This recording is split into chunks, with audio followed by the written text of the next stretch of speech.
Dear God, kayo po ang pinaka-understanding and pinaka-powerful. Kami po ay nagpapasalamat sa buhay pong binigay niyo po sa amin. Ngayon po ay nagsasama-sama ang mga taong different ang religions. Pero po sincerely po kami nagdadasal upang kami po ay maging united para makuha po namin ang aming goal. Gawin mo po kaming instrument ng love, light, and peace. Gabayan niyo po kami para po masundan namin ang inyong daan sa isang peaceful community at maging source ng happiness and hope sa isa't isa.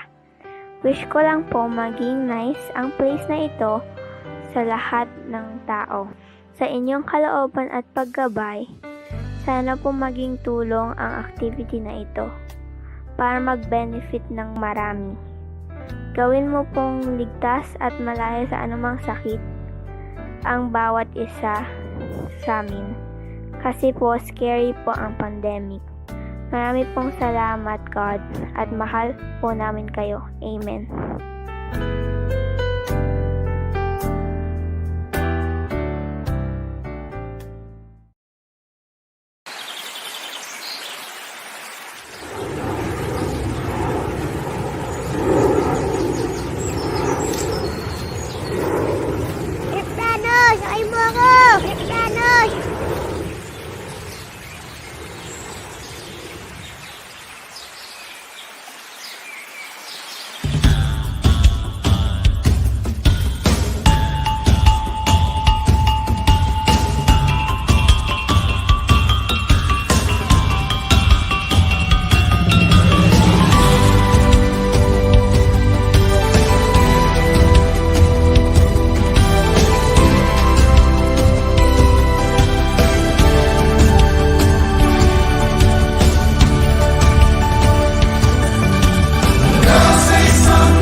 sa iyong pagtutunguhan. Pangat na inaasam, di mapipigil ni numan.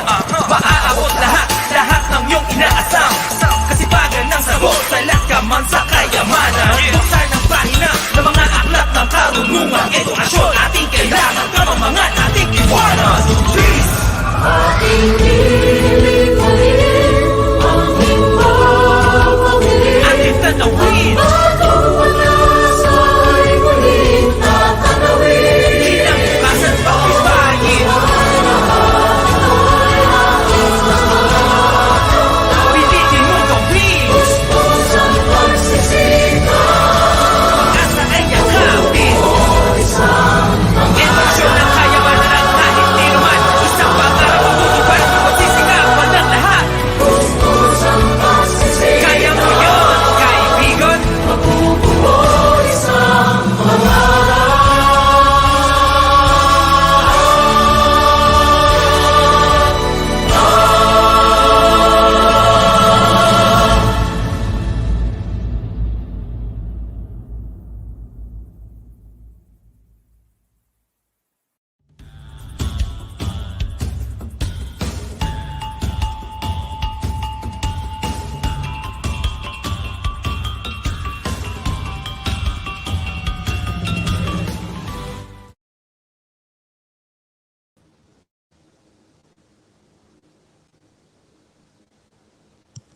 Mabuhay! Good morning, everyone. I hope everyone's doing good today.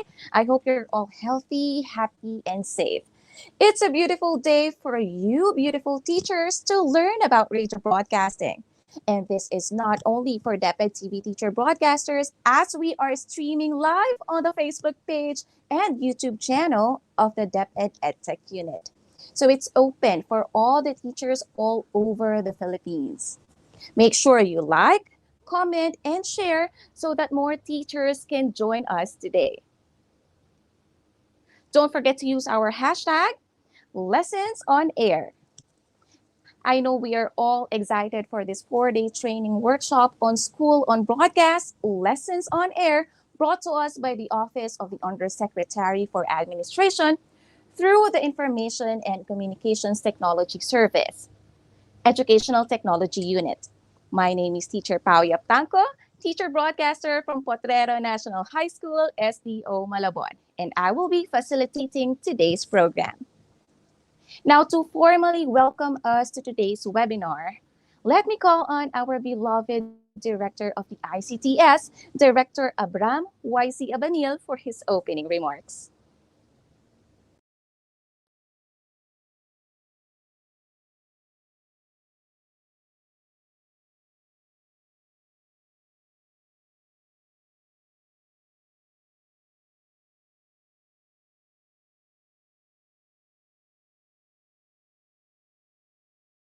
Hello, good morning. Naririnig ba ako? Good morning. Yes, sir. Yes, sir. Good morning. Karoon lang ng konting technical difficulties. Am I being heard now? Yes, sir. You're being heard loud and clear. Yeah, ayusin lang natin yung So, good morning ulit sa inyong lahat, and thank you for joining this training that we're conducting for essentially this is radio-based teaching, no. Marami sa atin nasanay na tayo sa mga online learning, saka sa blended learning, saka sa TV-based education, no. But at least for central office dito sa EdTech, ito yung natin, first foray natin into radio-based instruction. Alam namin na marami sa schools meron na kayong skills in terms of especially dun sa mga journalism classes ninyo.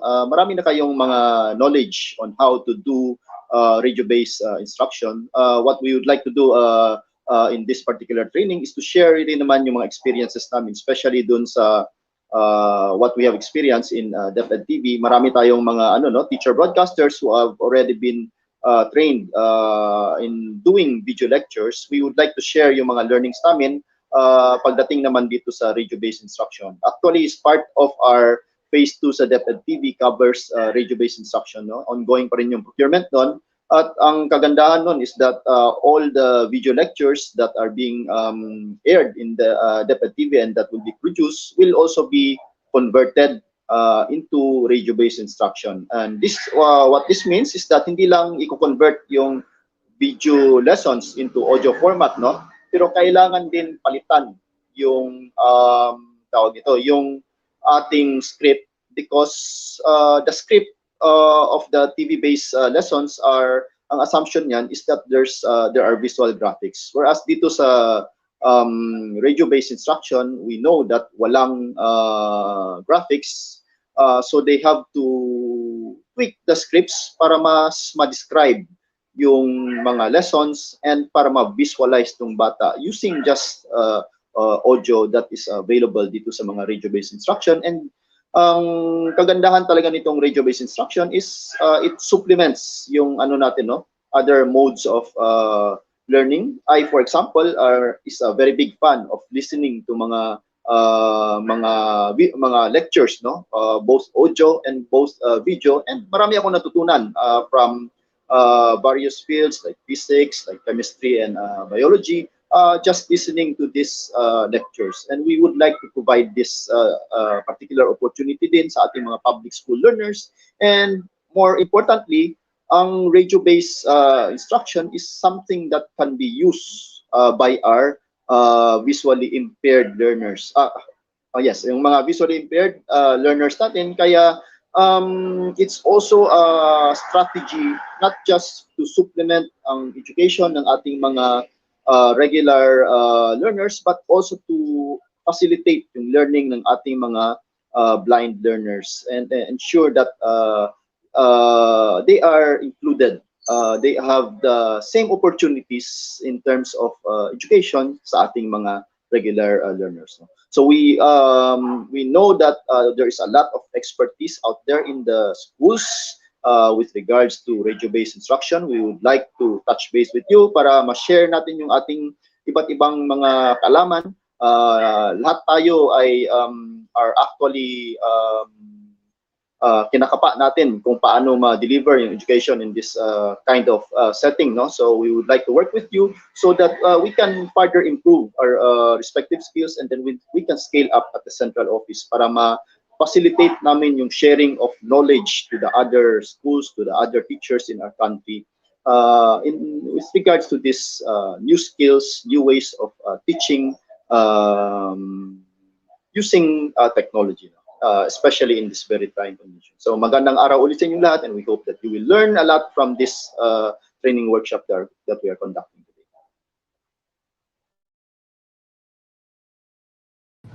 Thank you so much, Director Abaniel. Now, before we move on to our next speaker for today, and for the next message for today, let's watch something that I know most of us have already watched. And hindi tayo magsasawang panoorin to dahil kilalang-kilala natin kung sino ang bumida sa DepEd serye na ito. So everyone, please watch Mikropono.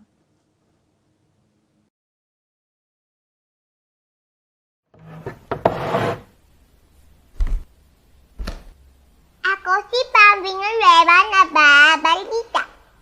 Anak, sabihin mo kung ano ang nilalaman ng puso mo. Thank you, Tay!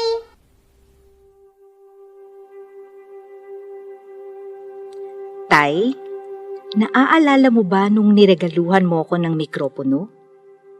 Ang sabi mo sa akin, susuportahan mo ko kahit anong gusto ko. Ang lagi mo pang ang bilin? Anak, sundin mo kung anong nilalaman ng puso mo.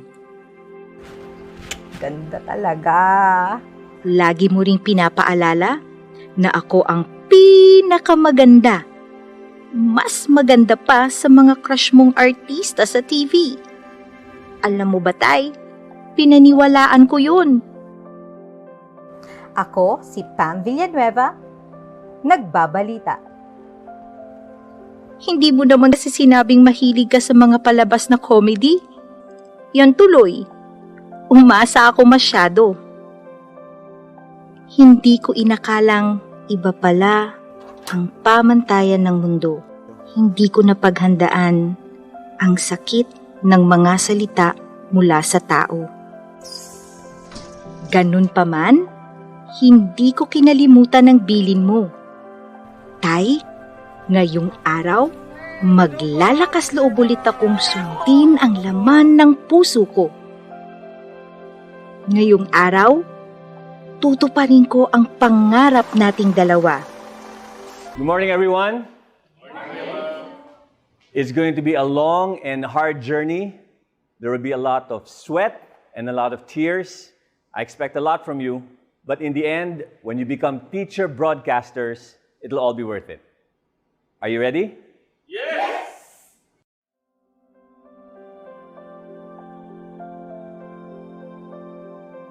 Your task at hand is to deliver your lines straight at the camera lens. Greetings, bright minds. I hope you're having an amazing day. It's me, your English learning buddy. Good job, DJ. Okay, next. Any volunteers? May nagtatago doon. Teacher Pam. Teacher Pam, I can see you. Sa pagkakataong ito, babaliin ko ang pamantayan ng mundo. Magandang wika at maalab na panitikan sa ating lahat, grade 10. Narito kayo ngayon sa classroom ni Miss Pam, ang mamatanong na kahit sa camera laging umaanggulo. Maniwala ka, sasamahan kitang mag-enjoy at matuto. Tatandaan, sa panitikang Filipino, abot kamay mo ang mundo.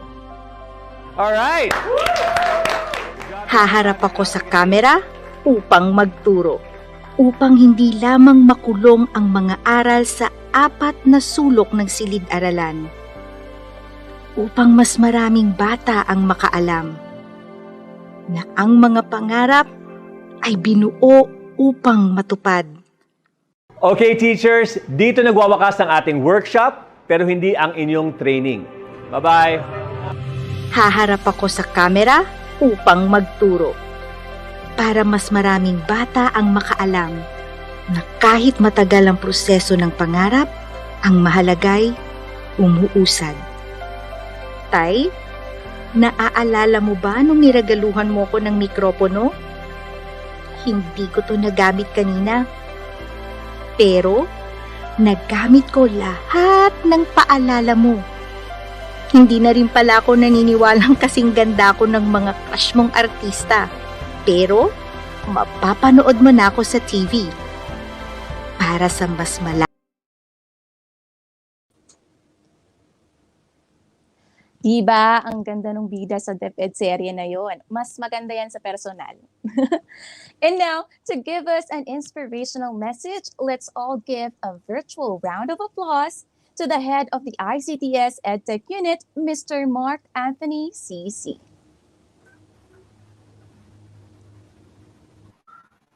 Good morning, Sir Mark. Good morning.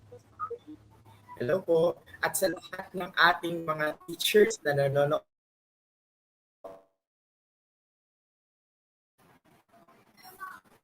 we are now having a DepEd radio, and it's actually an innovation which is not really new. Ito po ay ginagawa na noon pa man. However, when we talk about the pandemic situation, it boosts the confidence of many of our teachers to develop our own respective resources na masasabi nating full, doable, and achievable. Sa ating pong gagawin po ngayon na pagsasanay about school broadcasting, importante po ito na matutuhan natin yung pedagogical aspect, how to make a good script, intensified lines that will have a big impact to our learners. Ating pong tatandaan na ang pakikinig ay isang bahagi po ng pagkatuto sa ating mga mag-aaral, but there is something that should be given to them, yung gem tinatawag, dahil sa pakikinig, meron tayong matutuhan. Just like Dahil mentioned, when you talk, you are only repeating what you already know. But if you listen, you may learn something new. And when we learn something from our teachers who are delivering through this radio broadcast, mapupukaw sa puso at isipan ng ating mga mag-aaral yung values na dapat ay ibigay natin sa paraan ng pagtuturo. Hindi lang basta binabasa ang script o hindi lamang basta binibigay kung ano ang konseptong ito, ngunit ipinapakita ang lalim ng pag-aaral kung bakit importante na maituloy ang pagkatuto anuman ang medium na ating ginagamit. Yan man ay mapa-television, online, at ngayon ay nasa radyo. We can avoid the fact that we still have a lot of areas in our country that doesn't have a good internet connection. Pwedeng wala ring signal. Pero sa pamamagitan ng mga radyo na masasabi natin nag-level up, may mga radyo na po ngayon na, gaya nito, meron po ako, may USB. Ibig sabihin nun, nag-enhance na rin ang technology ng mga radio. If our teachers can develop this kind of resources, the thumb drive itself is a powerful tool para maabot. Maliban doon, ang mga radyo, kung sakaling walang internet, pwede naman po na solar ang format. Na kung saan, sa pamamagitan ng solar energy sa mga radyong ito, maaabot pa rin sila ng teknolohiya. Hindi talaga question kung ano na ang dapat na ma-deliver. Ang tanong dito ay, paano natin itatawid yung pagkatuto gamit ang mga available resources and technology? Because at the end of the day, the power lies with the teachers.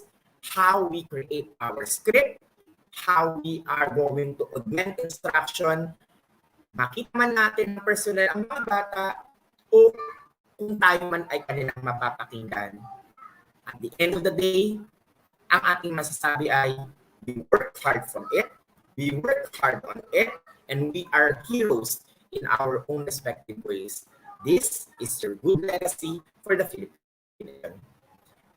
Sana po ay marami tayong matutuhan sa ating pagsasama-sama dito sa School on Broadcast. I welcome all of you in our activity. Maraming salamat po. Thank you for continuously inspiring us, Sir Mark. Everything you said is duly noted.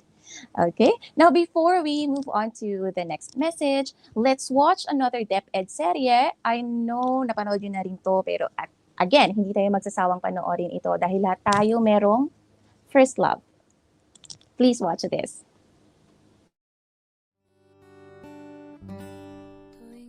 Ikaw ang una kong pag-ibig. At hanggang ngayon, sa'yo ko bumabalik. Ikaw ang pumupuno sa puso ko't isip. Mga salita mo ang dahilan ng pagkasabik. Nananabik, bumabalik. Ang mga alaala simula pagkabata, pinapaalala mo sa akin sa ina at ang mga kwentong pinagsaluhan naming dalawa. Nananabik, bumabalik.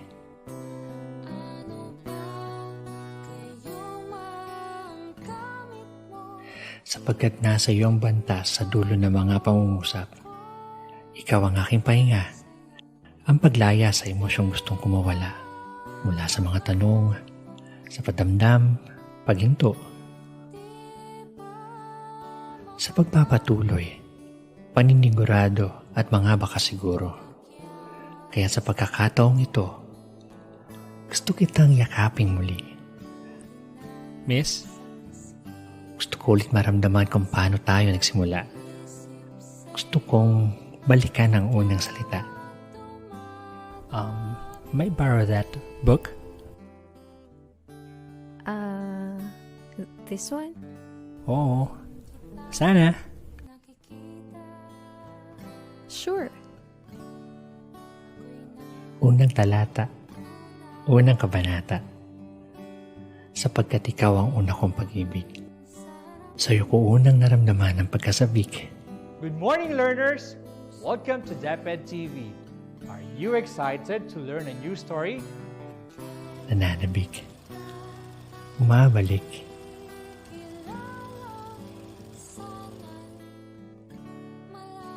Ikaw ang una kong pag-ibig. Malapit na.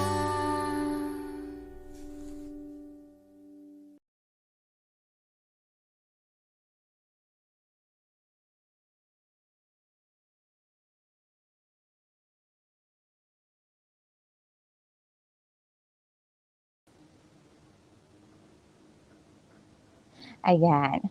All right, moving on to the rationale, let's all welcome the project lead of DepEd Radio, Mr. John Wilbur Gale.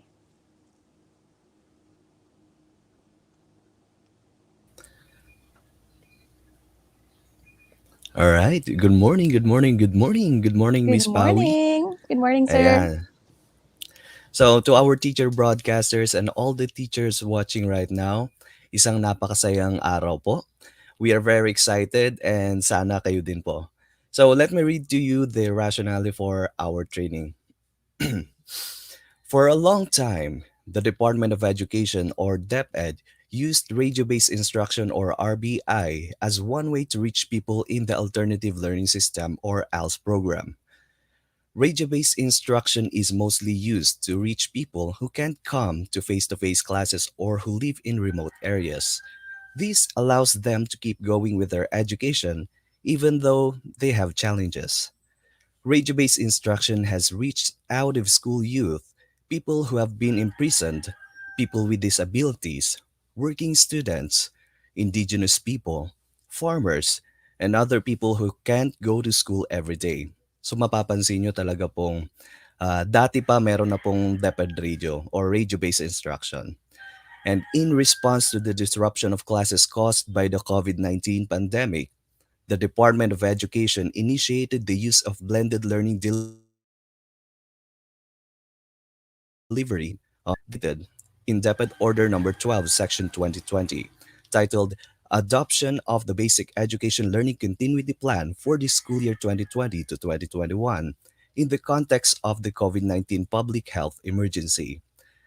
In fiscal year 2020 to 2021, DepEd TV produced successful television episodes under the supervision of the Office of the Undersecretary for Administration, Information and Communications Technology Service or OUA ICTS, in collaboration with the Office of the Undersecretary for Curriculum and Instruction or OUCI.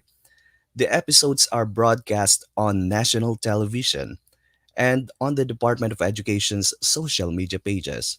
These television episodes are also accessible via the DepEd Commons.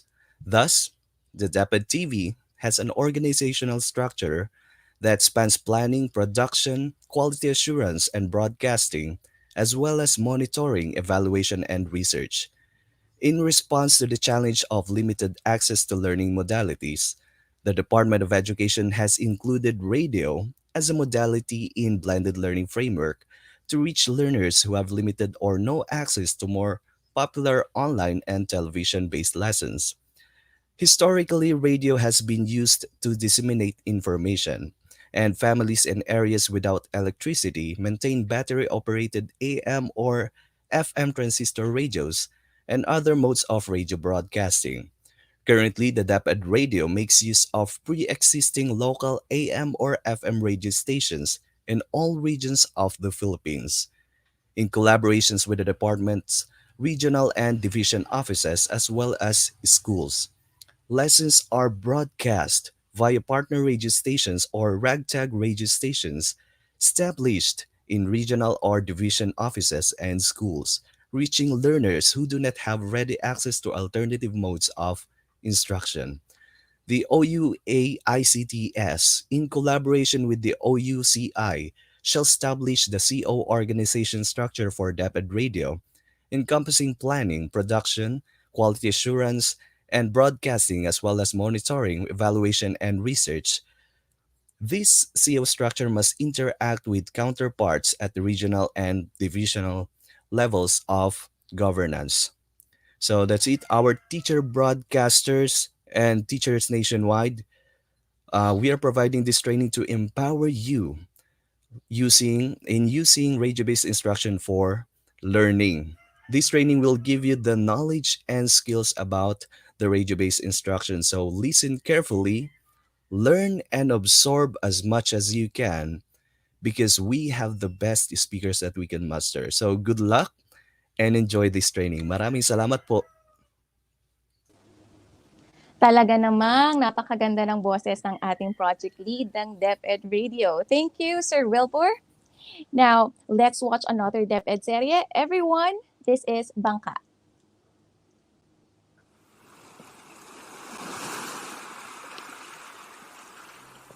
Kabisado niya kung paano ilarawan ng dagat. Kulay asul, malalim, malawak. Kinasasabikan niya ang pag-ahon ng tubig alat sa dalampasigan.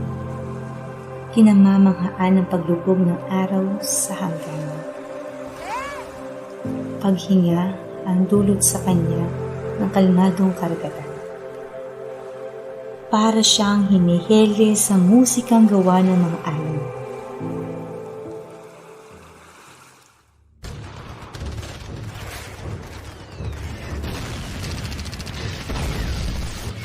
Tinatalo ang ingay ng mga palahaw at sigaw sa maghapon. Hinihilom ang mapapait na alaala ng kahapon. Yung takot, hikahos, pagkalunod ng pag-asang makapagtapos. Hanggang sa humupa ang mga pangamba.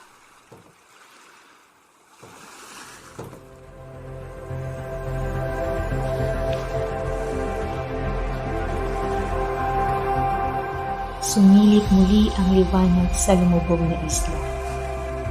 Kaya't siya'y lumangoy, umibabaw, sumakay sa pinatibay na bangka.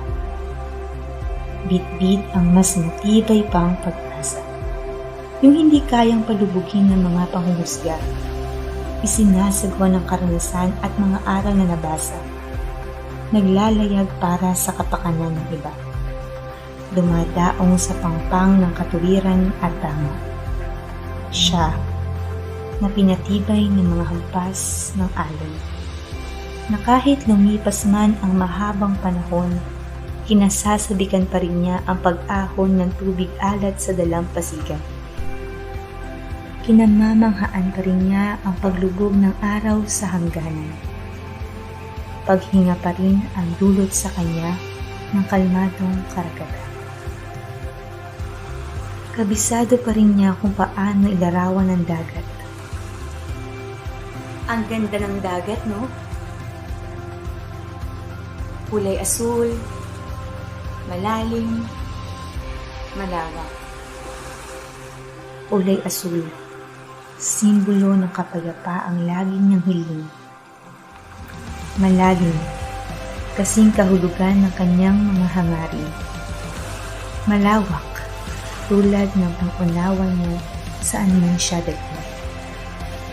Nakalipas man ang mahabang panahon, kabisado pa rin niya kung paano ilarawan ng dagat. Kulay asul, malalim, at malawak.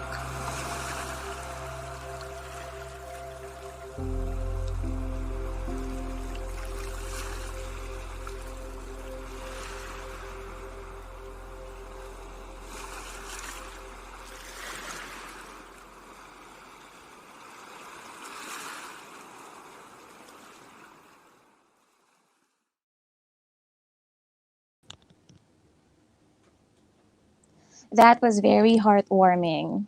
And now, teachers, each one of us has our own set of expectations, whether dito sa ating webinar o sa ibang bagay man.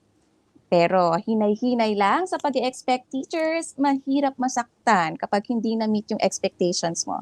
Di ba? Ang aga kong humugot. Okay, so to tell us what we should really expect on this 4-day training, we have the project lead for DepEd TV, Mr. John Jefferson C. Sevilla.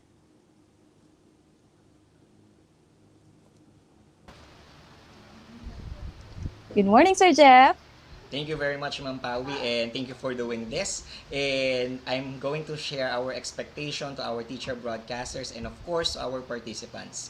It is indeed a great morning, everyone. Together with Director Abram YC Abanil, Director 4 of DepEd ICTS, Mr. Mark Anthony CC, Head of the ICTS Educational Technology Unit, and Mr. Salvador E. Manansala I, the team lead of the broadcast media and streaming team, we welcome our beloved DepEd TV teacher broadcasters, regional directors, SEO administrators, and of course, our hard-working teachers all over the country to this training workshop. Our team would be expecting your full cooperation and active participation as we witness top-caliber speakers which will enable you to innovate your video lessons, of course, for the benefit of our learners. As we utilize the use of radio, we are hoping that we will be able to reach their needs, ensuring that quality education is accessible, most especially for those who have special needs. To our participants, take a selfie, and remember to always nourish your skills and share your learnings. To our dear teacher broadcasters, we are excited to listen to your lessons now in radio-based instruction format. In behalf of the DepEd TV core team, I am Mr. John Jefferson Sevilla, your DepEd TV project lead from SDO Las Piñas, and sabay-sabay tayo sa pagsulong edukalidad. Maraming salamat, Sir Jeff. At kagaya nga na sinabi ni Sir Jeff, no, don't forget to take a selfie, and when you post it, use our hashtag Lessons on Air. All right, before we move to the last message for today, let's watch this infomercial from DepEd.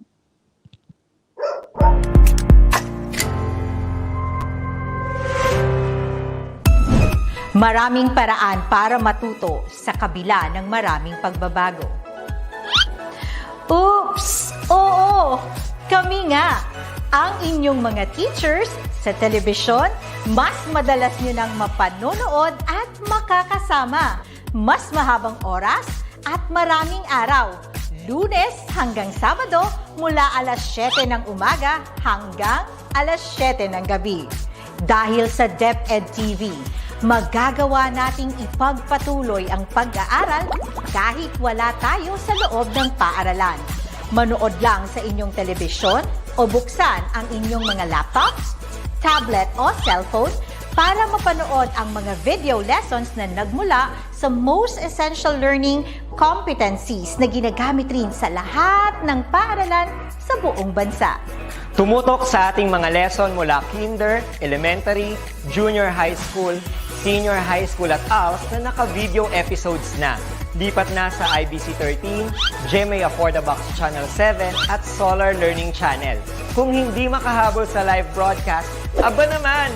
Subscribe na sa official YouTube channel ng DepEd TV at bisitahin ang DepEd Commons, DepEd TV official Google site para makapanood ng mga video episodes sa inyong mga cellphones, tablets, laptops o personal computers. Learning is a continuous process, and the Department of Education will continue to innovate teaching to make learning accessible to every Filipino. Kaya naman mapapanood mo na rin ang bawat video lesson na mayroon ng Filipino Sign Language at may salin sa iba't ibang dialekto. Ito ay dahil gusto namin na lubos na maunawaan ng lahat ang bawat aralin. Tunay nga na hindi tumitigil ang kagawaran ng edukasyon sa pagbibigay ng mga dekalidad na video lessons, kaya naman nakatanggap tayo ng iba't ibang pagkilala mula sa Mobiles for Education Alliance bilang EdTech Policymaker Champion. Honorable mention under the Crisis and Conflict Response category at Grand Prize for Outstanding Thematic Presentation mula sa Cygnus Asia TV Conference. Kaya para sa mga pag-asa ng ating bayan, ipagpatuloy natin ang pagtataguyod sa pagkatuto ng bawat kabataang Pilipino. Ang komunidad at mga magulang ang kaagapay at ang DepEd TV ay gabay at tulay para sa edukasyong kailanman ay di tatamlay. Kaya ano pang hinihintay ninyo? Kunin na ang self-learning modules, papel at panulat, ballpen man o lapis yan. Dahil sama-sama tayong matututo habang nag-e-enjoy. Para sa bata, para sa guro, para sa bayan. Sulong Edukalidad! At ito ang DepEd TV.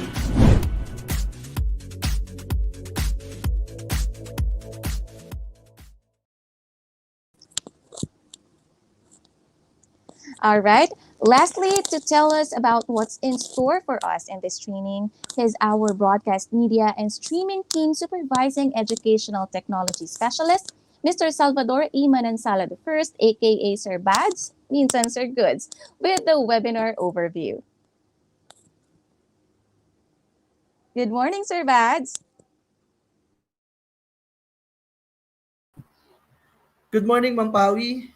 Thank you for hosting our opening salvo for uh, year 2022 for our DepEd TV and DepEd Radio program. And I would like to express my sincerest thanks first to our Director 4 of the ICTS, Abram YC Abanil, our Undersecretary for Administration, Yusek Ali Indelbi Pasqua, our Head in the Educational Technology Unit, Sir Mark Anthony CC, our uh, our colleagues in the Educational Technology Unit, my team in the broadcast media and streaming team, DepEd TV core team, DepEd Radio, and all the Itulay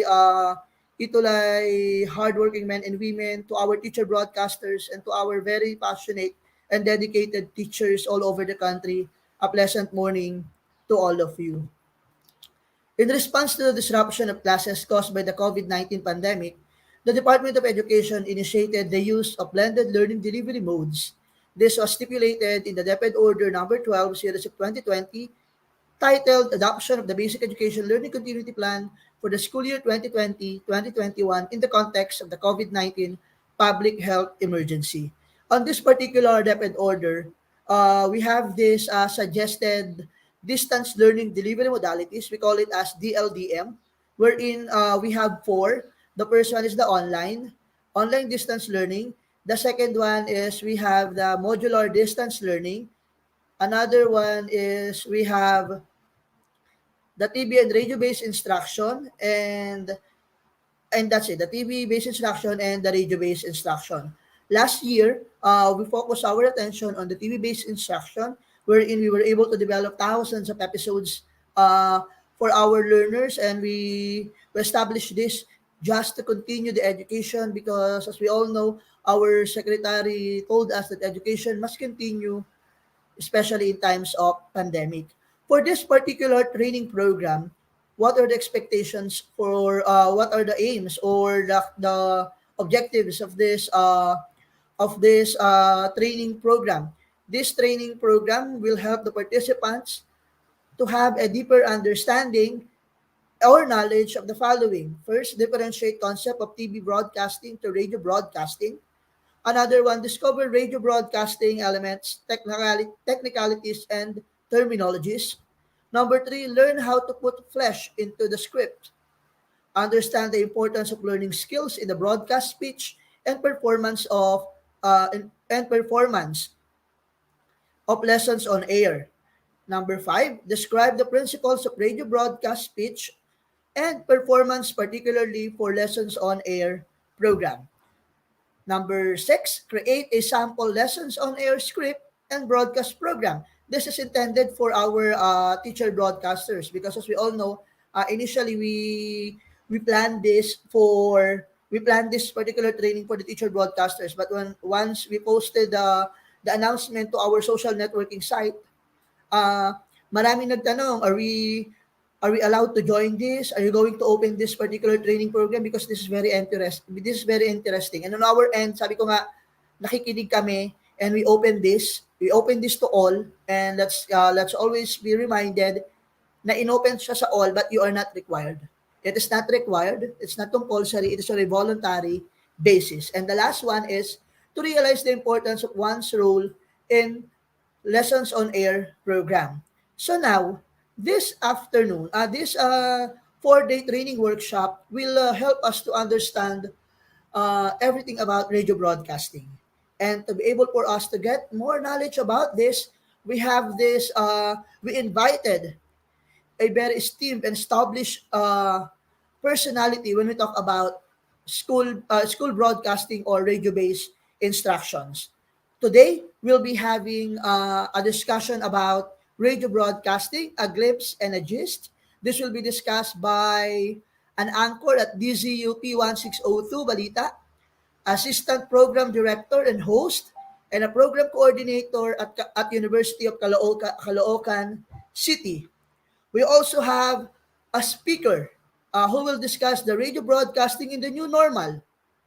He is a public school district supervisor in my home division, SDO Mandaluyong, division in charge of journalism, focal person for broadcast instruction program for SDO Mandaluyong, and editor-in-chief Talamitam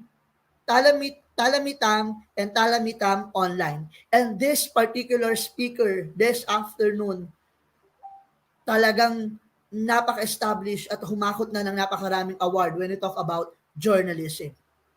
For day 2, our speaker will discuss Dear All, Love Teacher, lesson on air for remote teaching and learning. And this will be discussed by a kindergarten teacher, a national DepEd TV teacher broadcaster, an Alpabasa online host, an Adarna House professional storyteller, and a scholar of Certified Voice Artist Program. Nasa day 2 pa lang tayo, pabigat na ng pabigat ng mga speakers natin. Day 2, we will also have Your Voice, Boost, Boon, the speech performance for recording a lesson on the air program.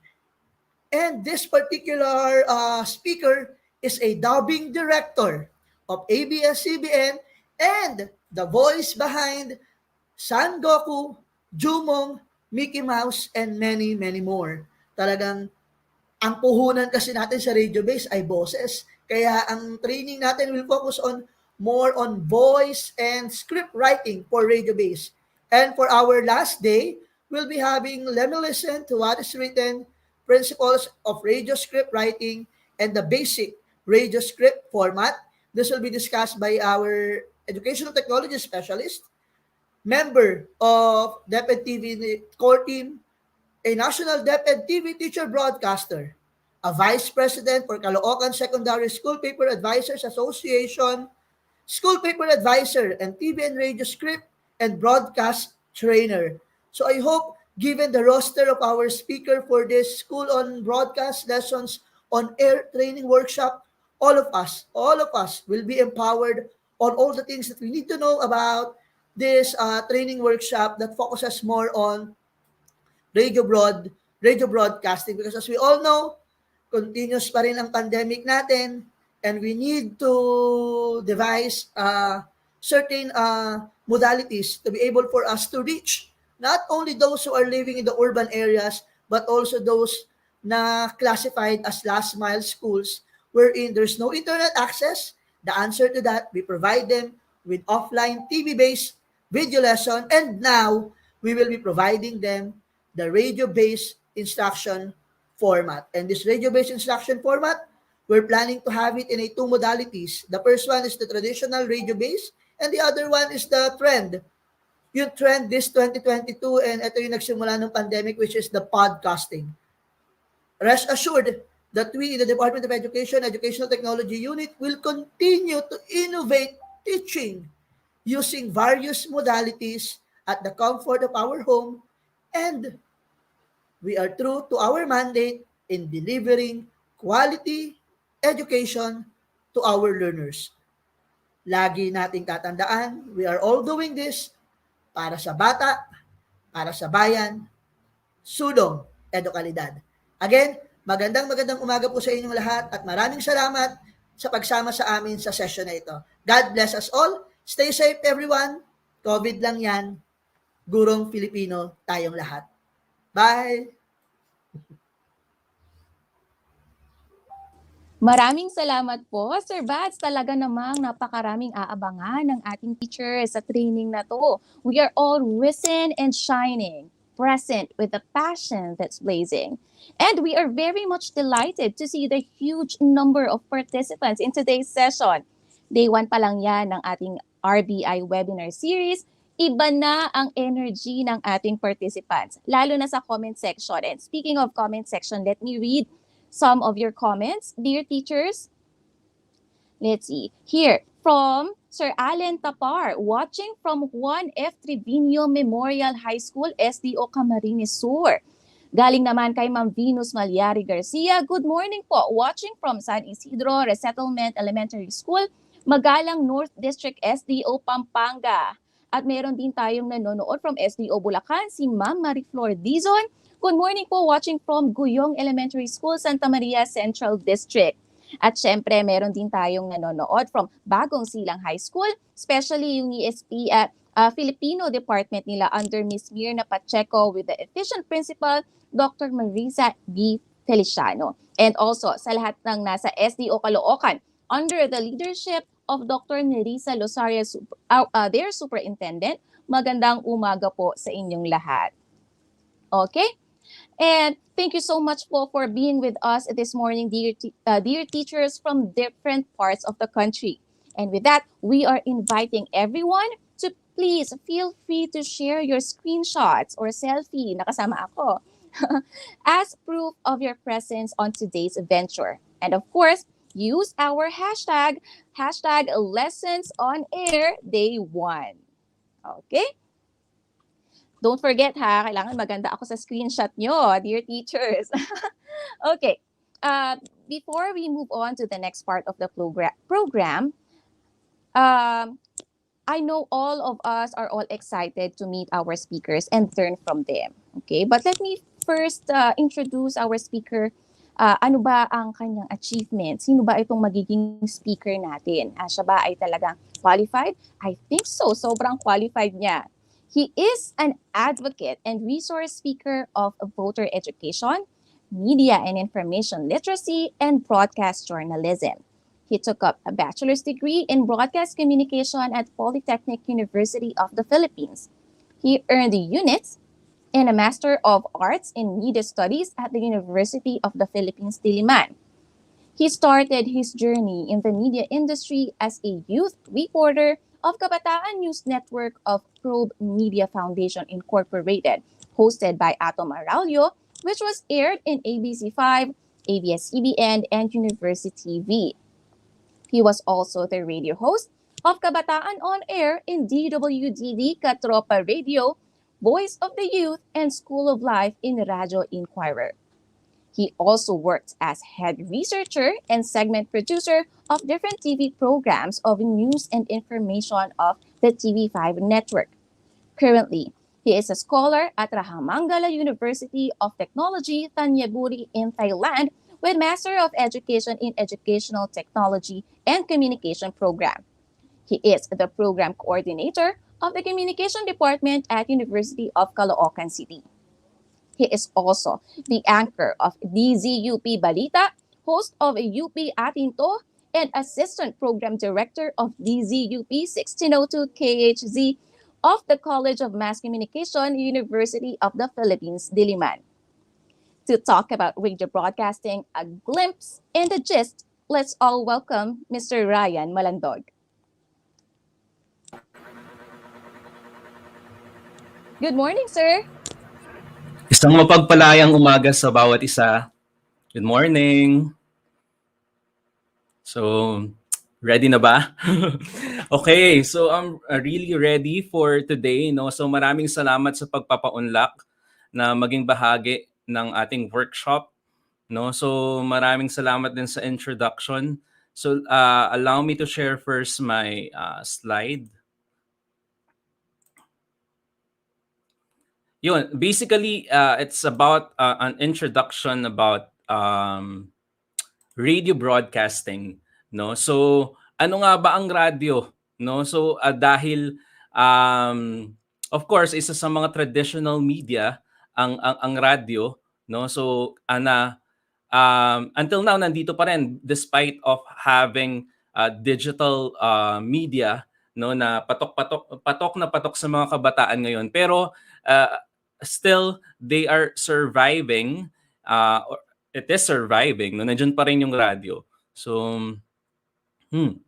for a while mataas ata yung file ko, hindi ma-share, no? So yung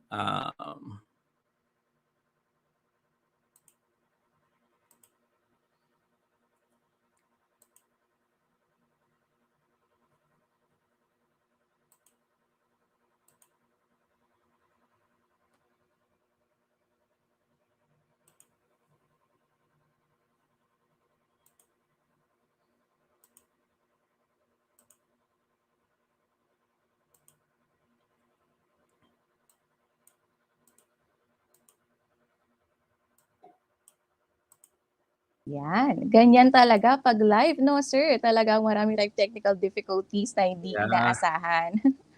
Kamusta po ba kayo ngayong araw, sir? Okay naman. Nasa bahay lang, no? Kasi ang DZUP ay naka-share na ba ako? Hindi pa rin, no? Hindi pa po, sir.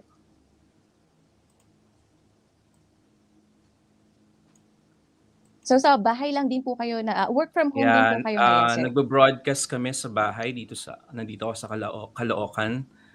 No, so Pero pre-pandemic po, sir, sa studio po kayo nagbo-broadcast? hindi, nung pandemic na kasi ako nasa DZUP. No, so Okay, sir. So may ano pa pong ibang pinagkakaabalahan nyo? ngayon ay nagtuturo din ako sa University of Caloocan. Dito po ba sa EDSA, sir, or Both.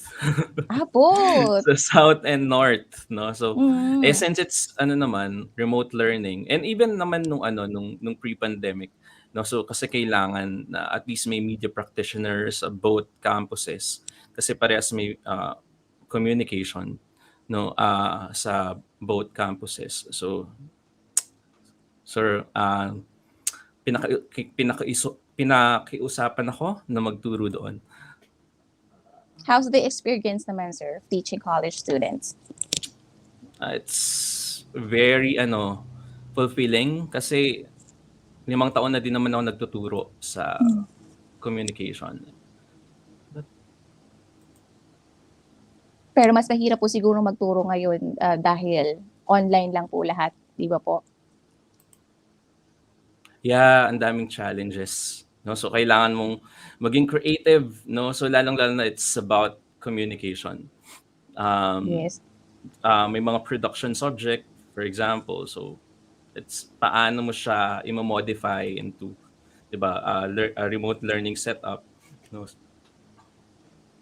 I can't imagine, sir, kasi I'm also a mass comm graduate. Production subjects really has to be face-to-face if I'll be asked. Danas na danas din po ngayon no, ng ating teachers sa field na ang challenges ng pagtuturo online na hindi nakikita ang ating students. All right. So I think okay na yung presentation. Okay, sir, the floor is yours. Thank you, ma'am.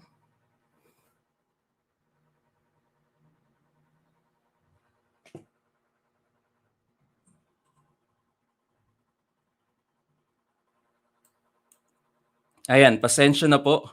At iba talaga kapag live, no? So may mga technical difficulties. It's my first time to use this platform, no? Yung StreamYard. Pero pagpasensyahan nyo na po yung sige, full ko na lang po. Yan. Alright, it's radio broadcasting, no? So meron pa po ba kayong radyo sa bahay katulad nito, no? So meron pa rin akong radyo sa bahay at kadalasan simula nung bata ako, ito yung nagsilbing alarm clock ko nung bata. Kaya siguro kasi yung tatay ko laging nakikinig sa radyo, no? So every morning around 4 AM nag-start na yan ng radyo, bukas na yung radyo, no? So kaya naging alarm clock ko siya simula nung bata, no? So at ngayon until now,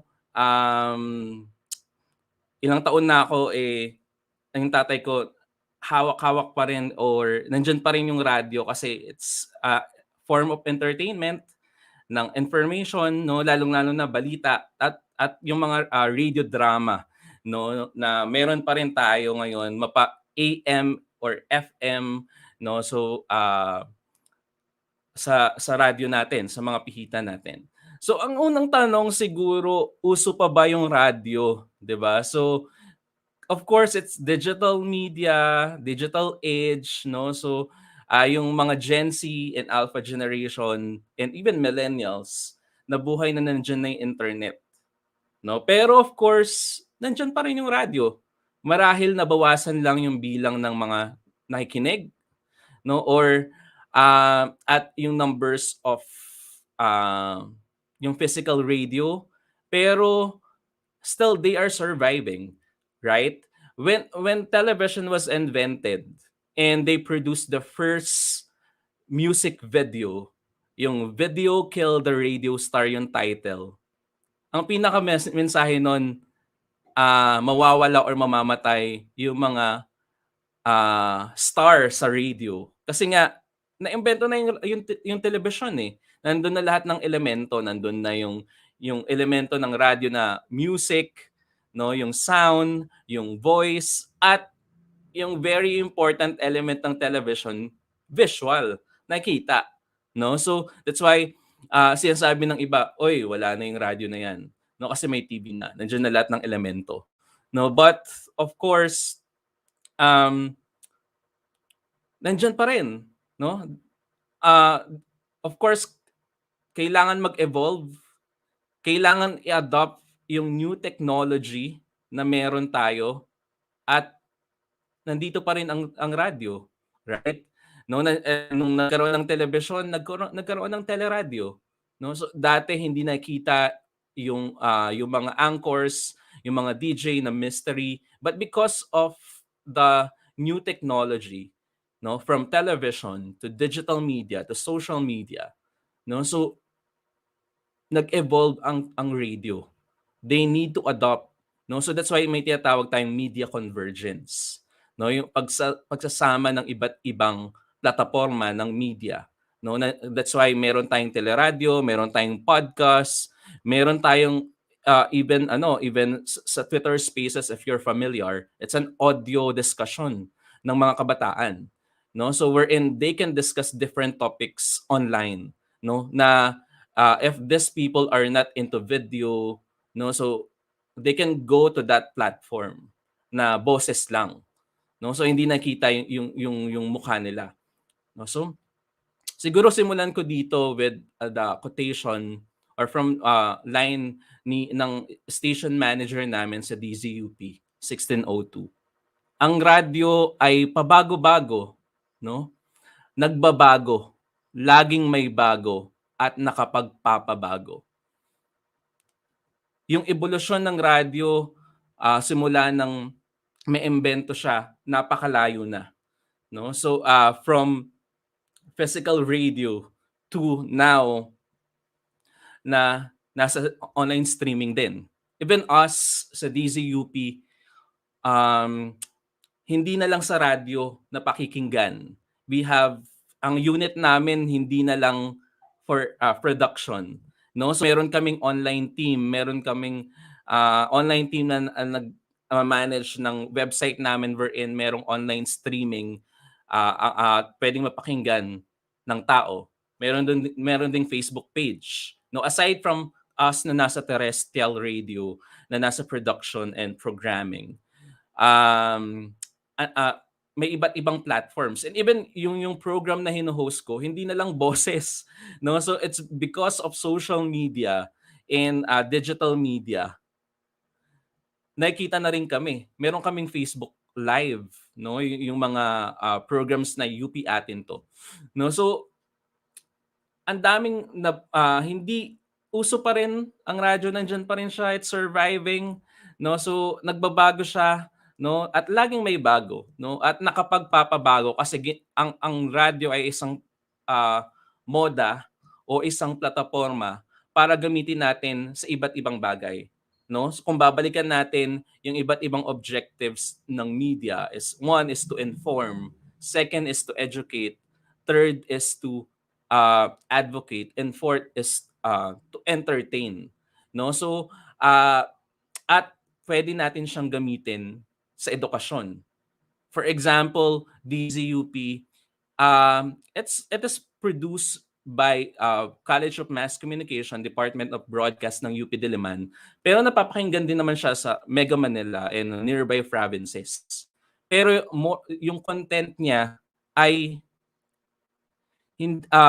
puro educational content, no. So meron kaming mga service programs, no, meron about legal, about transportation, no? Pero meron kaming radio school wherein na nagdi-discuss about different topics na merong science, merong health, merong music, no, na pinoproduce din siya ng mga teachers o ng mga professors. Kasi nga may mga partner producers kami na professors mismo at ginagamit nilang plataforma ang radyo para mapalawak yung mga impormasyon, mapalawak yung reach, no, yung bato ng impormasyon hindi lang sa mga eskolang ng bayan bagkus sa iba pang tao na maaring makasagap mapa-online or mapa-radyo. Hi sir, napaka-interesting na, umpisa pa lang po ano. Inform ko lang sir kayo na yung nasa stream po ang nakikita po ng ating viewers and hindi po yung naka-slideshow.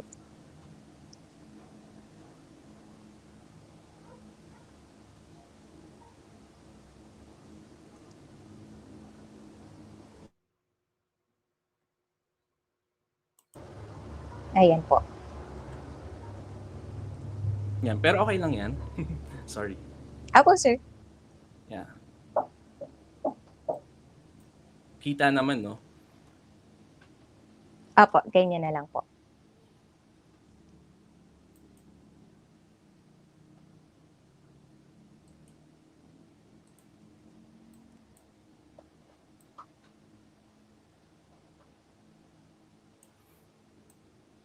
Ayan, sir. Okay. So, or lumiit ba siya? Yes po.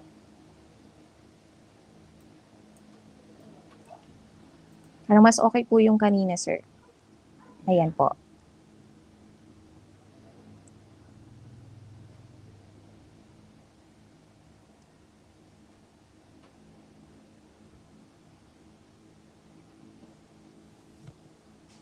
I think nakikita na po yan ng ating viewers.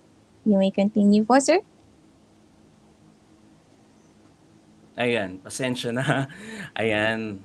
Yan. So, yan na yung kanina, no? So, siguro puntahan na natin. May nakuha akong definition ng radio dito. Sabi dito, radio is a tool that uses voice, sound, and music. No, ito yung pinaka elemento na meron ang radyo. No, alisin muna natin yung media convergence, 'di ba? So, yung online and yung television, but of course, radio is very personal, right? No, so that's why kapag nagbo-broadcast ka, dapat kinakausap mo yung tao. At yung elemento nito ay boses. Napakalaking parte ng ng radio broadcasting ang boses, no? So ang music, no? So these are called elements of radio, no? So walang visual elements, no? So producers of information and radio bank on these three elements to attract attention and convey the message. So that's why if for example, ang radio meron kang meron ding video, for example, pero meron kasing mga tao pa rin na hindi pa rin wala pa ring television, no? So or online. So that's why they are listening to radio. Dapat yung pagsulat natin at yung pag-describe natin sa mga bagay-bagay, for example for example balita, no? So ang nangyayari sa sunog, you have to describe ano yung nangyayari sa sunog. Hindi mo lang sasabihin na nasusunog, no? So gaano na siya kalaki, no? So ano na yung damage noon, etc. You have to describe what is happening. Kasi nga wala tayong visual pagdating sa radyo.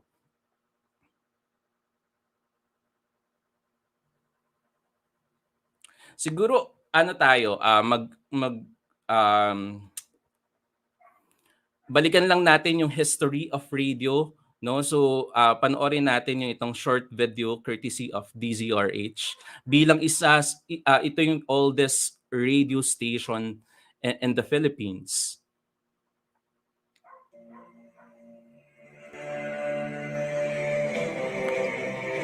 The winds of war which had been wreaking havoc in Europe had not reached Asia. Manila was at peace with the world.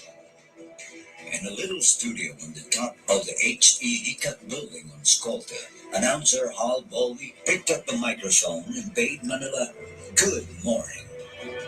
So, on July 15, 1939, that radio station KZRH, the voice of the Philippines, came into being. RH stood for Radio Hikak. KZRH is a commercial radio station. The purpose is to make use of it for the dissemination not only of entertainment, but of information and education. KZRH had grown by leaps and bounds and had become number one. And then the war came, rather unexpectedly by the Philippines, who had remained naive and innocent about the political undercurrent among the big powers and had been brainwashed into believing in an Eden forever.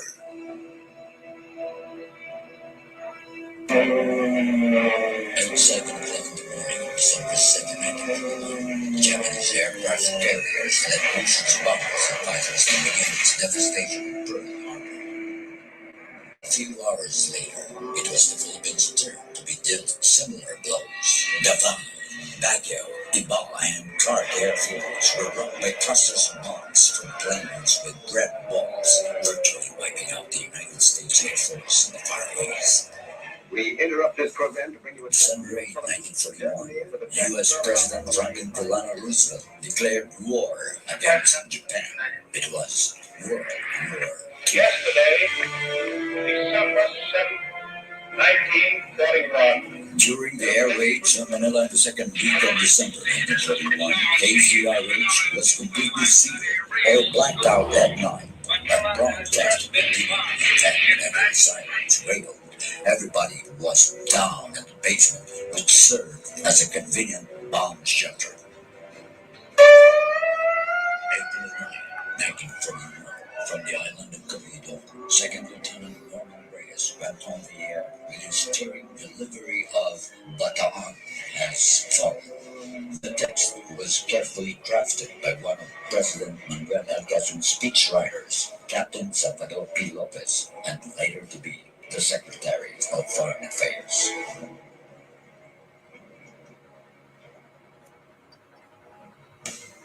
KZRH became the property of the Imperial Japanese Army. Personnel found themselves scattered, some in Bataan, some in the mountains as guerrillas, and some met death.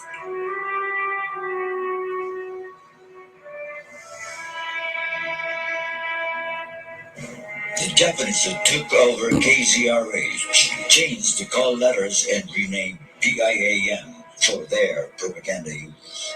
KZRH, the best in the Far East, went off the air. 40 years of horrendous Japanese occupation followed, and it seemed there was no hope of revival.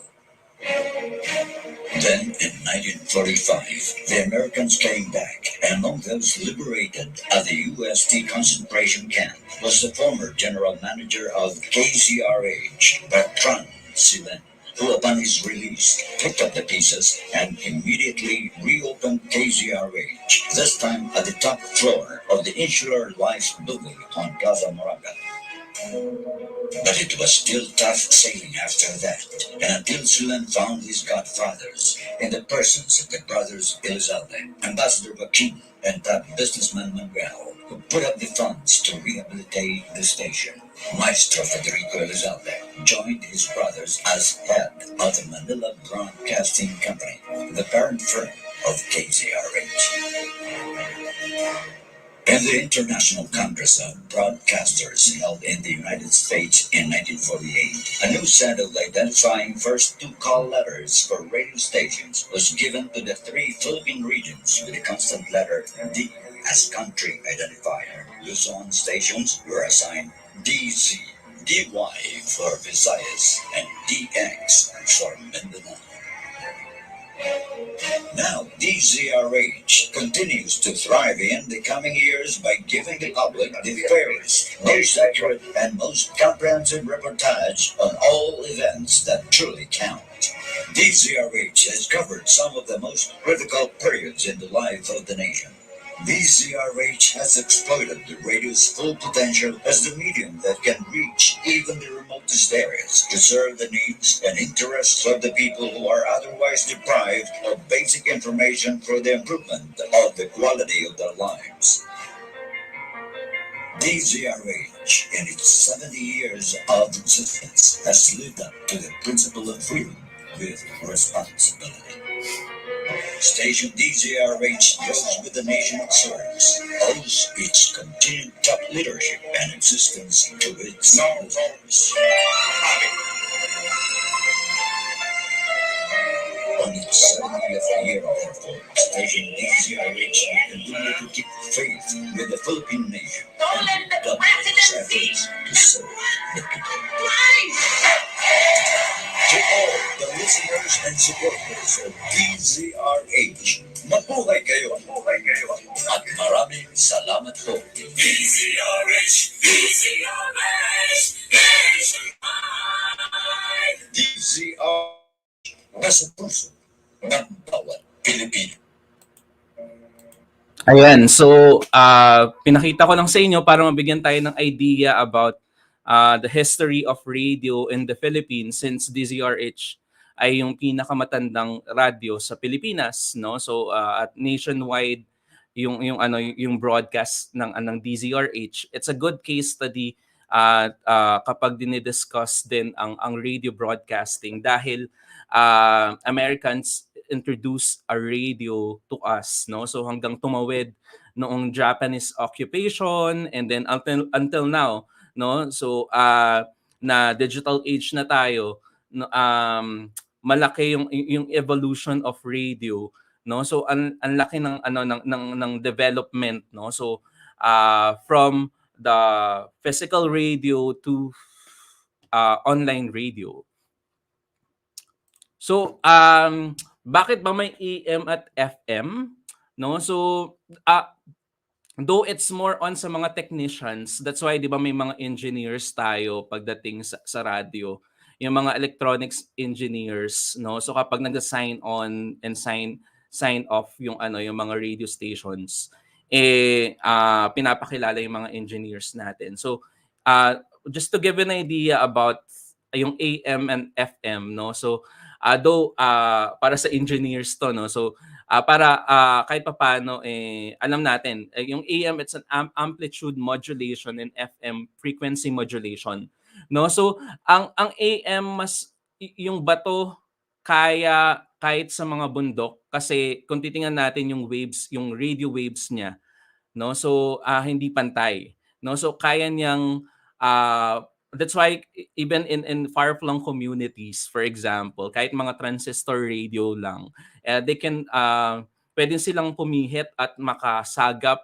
ng mga stasyon, no? So on the other hand, kung tingnan natin iisang isang wave lang yung same yung level ng wave ng frequency ng yung FM, no? So yung frequency modulation, no? So mas stable siya, that's why ang FM ay mas more on music, no? So just para mas mabigyan tayo, bigyan natin yung similarities and differences, no? So yan, amplitude modulation ng AM, frequency modulation ang FM. So of course we can select what carrier or channel you would like to on, o AM ba yan or FM, kasi sa mga radio equipment meron naman, no? So pwede nating pagpilian.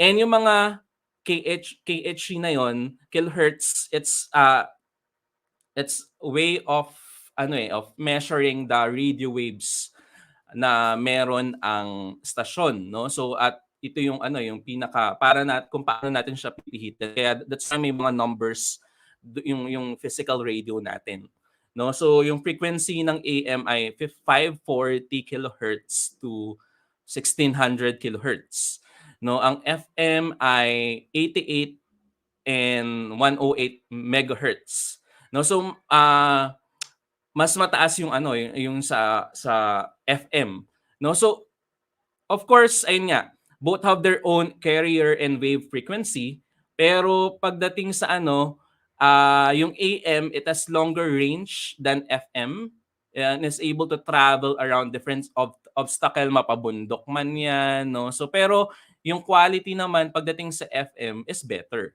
So, that's why, mas nakakasagap, for example, sa mga far-flung communities, bundok, ganyan, kahit transistor radio lang. No? So, unlike sa FM, yung FM naman, it provides higher quality because it's not affected by electrical interference. That's why kung titingnan natin, mas na-associate ang FM sa mga music. No? Kasi, of course, music, you need to appreciate that. No? You need to kasi it's a form of entertainment, right? We listen to music because gusto natin ma-relax. Hindi pwedeng may distraction or for example grounded or static yung yung music. So that's why most of the stations or mga music stations ay FM. Nabago lang, for example, may case ang radio 5 ay isa sa mga, I think, nag-iisang news program sa FM. So it's a good strategy also kasi nga, for example, now, nitong 2010 lang naman nag-start ang TV5, yung Radio 5. No, so, and na-introduce yung mga cellphone na may radio at FM lang ata yung available doon. So parang mas maraming reach, no? So and mas malinaw, no? So that's the difference between AM and FM. No, though ang AM malayo ang binabato, malayo ang kahit sa mga far-flung communities, mga bundok pwedeng makasagap ng mga ng estasyon. On the other hand, FM naman more on higher yung quality, kaya nga megahertz, no? So higher yung quality niya. Kaya mas na-associate or most of the content ay ay mga music.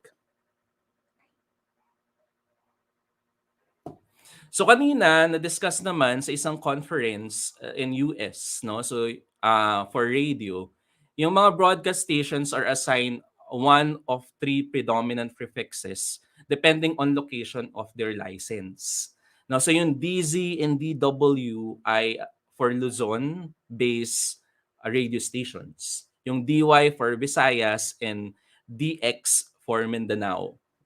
No, so DW is also used for stations in Luzon, no. No, DZ is mostly AM band and DW is FM band.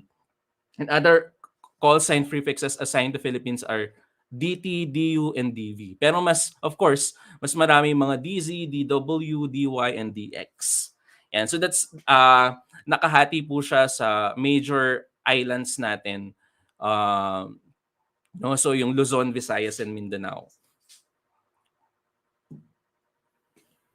Okay, so for AM radio, it offers the station offers variety of different contents, of course, different program formats. Pero nahati po siya sa dalawa. So meron tayong dramatic programs and non-dramatic programs. No, so kapag dramatic programs, of course, ito yung mga mga radio drama na pakikinggan natin. No, so may nakikinig pa ba ng radio drama sa inyo? For example, kahit FM, they are also producing mga radio drama, though nag-originate siya sa mga AM station. For example, DZRH, they are producing a lot of radio drama every afternoon. Mga lunch break hanggang siguro mga 2 p.m. So kasi nitong pandemic napapakinggan ko pa nung nasa bahay pa ako. Kasama yung tatay ko. Napapakinggan ko pa yung mga radio drama ng DZRH. And even FM stations, for example, MOR, Barangay LS, Love Radio. Kasi of course, yung mga nagsusulat ng letters sa mga programs tuwing gabi, ginagawa nilang drama tuwing afternoon.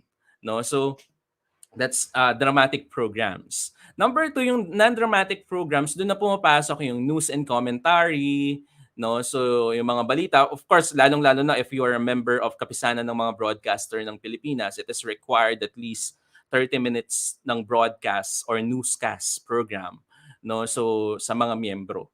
And kung papansinin natin, malaki yung bloke ng balita sa sa mga AM stations. So other programs, nandiyan yung talk show, counseling, educational, and informative. No? So ang dami pong pa pong ibang there's a variety of content na meron sa radyo.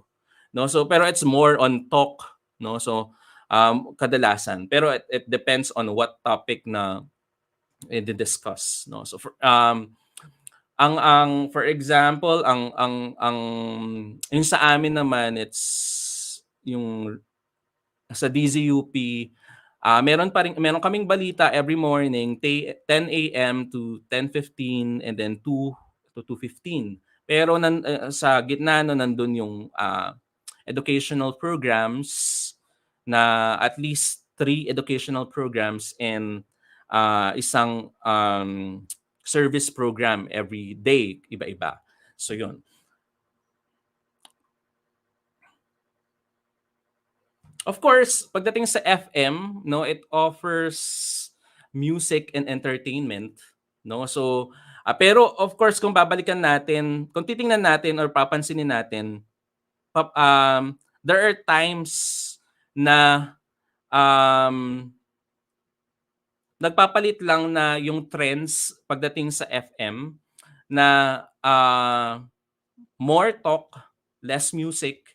May mga time na ganun eh. May mga year na ganun. For example, when sumikat sila Nicole Yala, sila Christopher, sila Papa Dudut, sila, 'di ba? Mas maraming talk yung FM station that time and less yung music. No, there are times naman na more music, no? So and then less talk lang. Introduce lang ng DJ, no? So kadalasan ganun. Lalong-lalo na sa mga tawag dito, yung pangmasang FM stations. For example, Yes FM, Barangay LS, Love Radio, MOR. No? So of course, pagdating naman sa pagdating sa mga English format, no? So may mga stations talaga na focus on music. Pero may mga station din na focus din sa mas malaki din yung bloke ng talk mo, ng usapan, no. So ganun lang naman usually pagdating sa mga FM stations. It caters mga music. Okay, speaking of radio drama, no. So balikan natin paano siya ginagawa before digital age. So I saw a documentary wherein ginagamit ko din siya kapag nagdi-discuss about radio broadcasting, no. So it's very interesting na kasi now nung nag-start ako with DWDD sa yung AF per radio, naabutan ko pa yung analog na console, no, yung mano-mano. And nung lumipat kami sa Radio Inquirer, digital na talaga siya. Itatap mo na lang sa computer yung bed mo, yung background music, yung reaction, no. Pero before bago pa man magkaroon ng digital media, nagkaroon ng revolution pagdating sa sa technology, mano-mano yung pag-produce ng mga sound effects ng mga artistang to. Panoorin natin yung video na to. This sense of nostalgia to keep the drama of the radio alive. In a country of more than 7,000 islands, out in the fields and on the roadsides, entertainment can be hard to come by. For some, there's only one choice, the radio. The whole day. I've been listening the whole day. This is my only recreation here. When I'm listening to drama, I will cry strongly and I carried emotionally.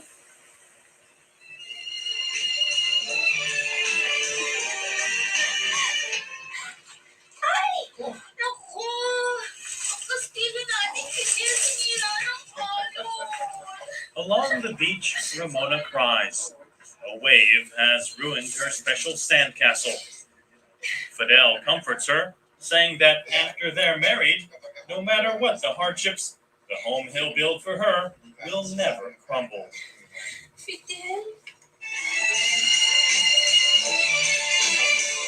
But it is not meant to be. Ramona's parents disapprove of Fidel. They push her into marrying another, a man she does not love. Ay, huwag mong intindihin si Fidel. Marami namang nanliligaw sa'yo.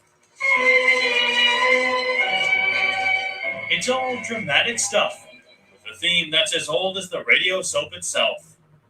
I guess the Filipino people really likes those sub stories, the typical family stories where you respect your elders and you find sweethearts and you have children.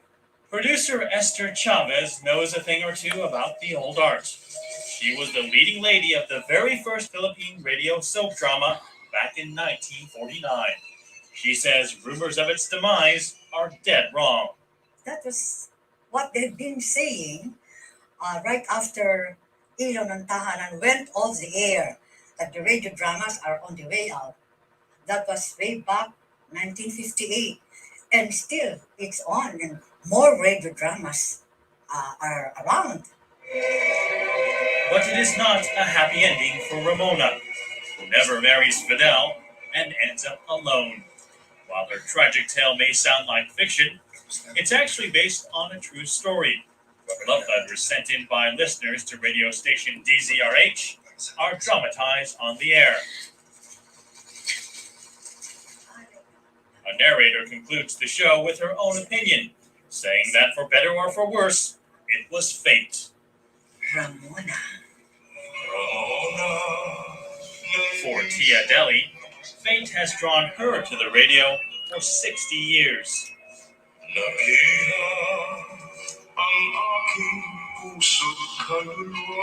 This was after the war, 1946 yan. This picture, I was a DJ. 1952. Yes. At 80 years old, Deli still works on a variety of programs 6 days a week. Her Saturday magazine show is on air until 2 in the morning, but her favorite is still the drama. I like my radio dramas because our stories come from listeners. We use real stories through their letters. We dramatize them. We do not have any fiction stories there.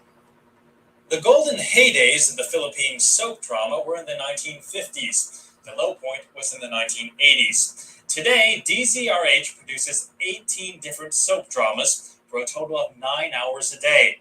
Business is starting to pick up again. Manager Bernard Canaveral admits that the Philippines has to be one of the few places in the world where the radio drama is still thriving. He is passionate about why. Radio, it's better to watch it on radio. Why? Because radio works magically through the power of the imagination. Imagination is the key word. So that when I say to you, red lips, you could almost imagine red, beautiful, luscious lips, right? When I say in total darkness, and now we're here in total darkness, I can't see a thing. You could almost imagine in total darkness. On film, you can't have that. You must have that shaft of light to be able to describe the picture. On radio, you can go immediately high in the air and jump down at the sea, at the bottom of the sea. That's the magic of radio. And with all the sound effects that you hear, it's magic. It's just plain and simple magic. And the magic spreads to other genres too, like fantasy and adventure. Riding on a winged horse.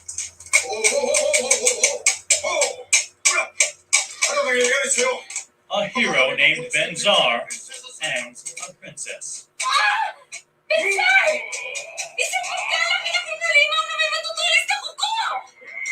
A ferocious monster. Hindi ka Our hero does battle with the beast.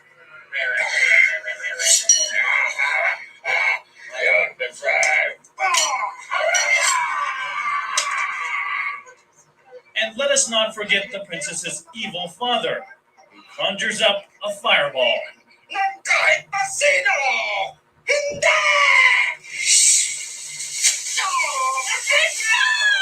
Most stars of the radio drama have at least 5 different voices.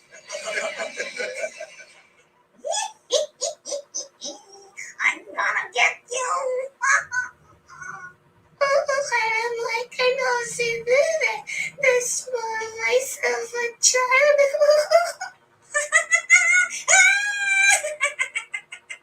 But amid all the fun and excitement, the main characters usually manage to find time alone.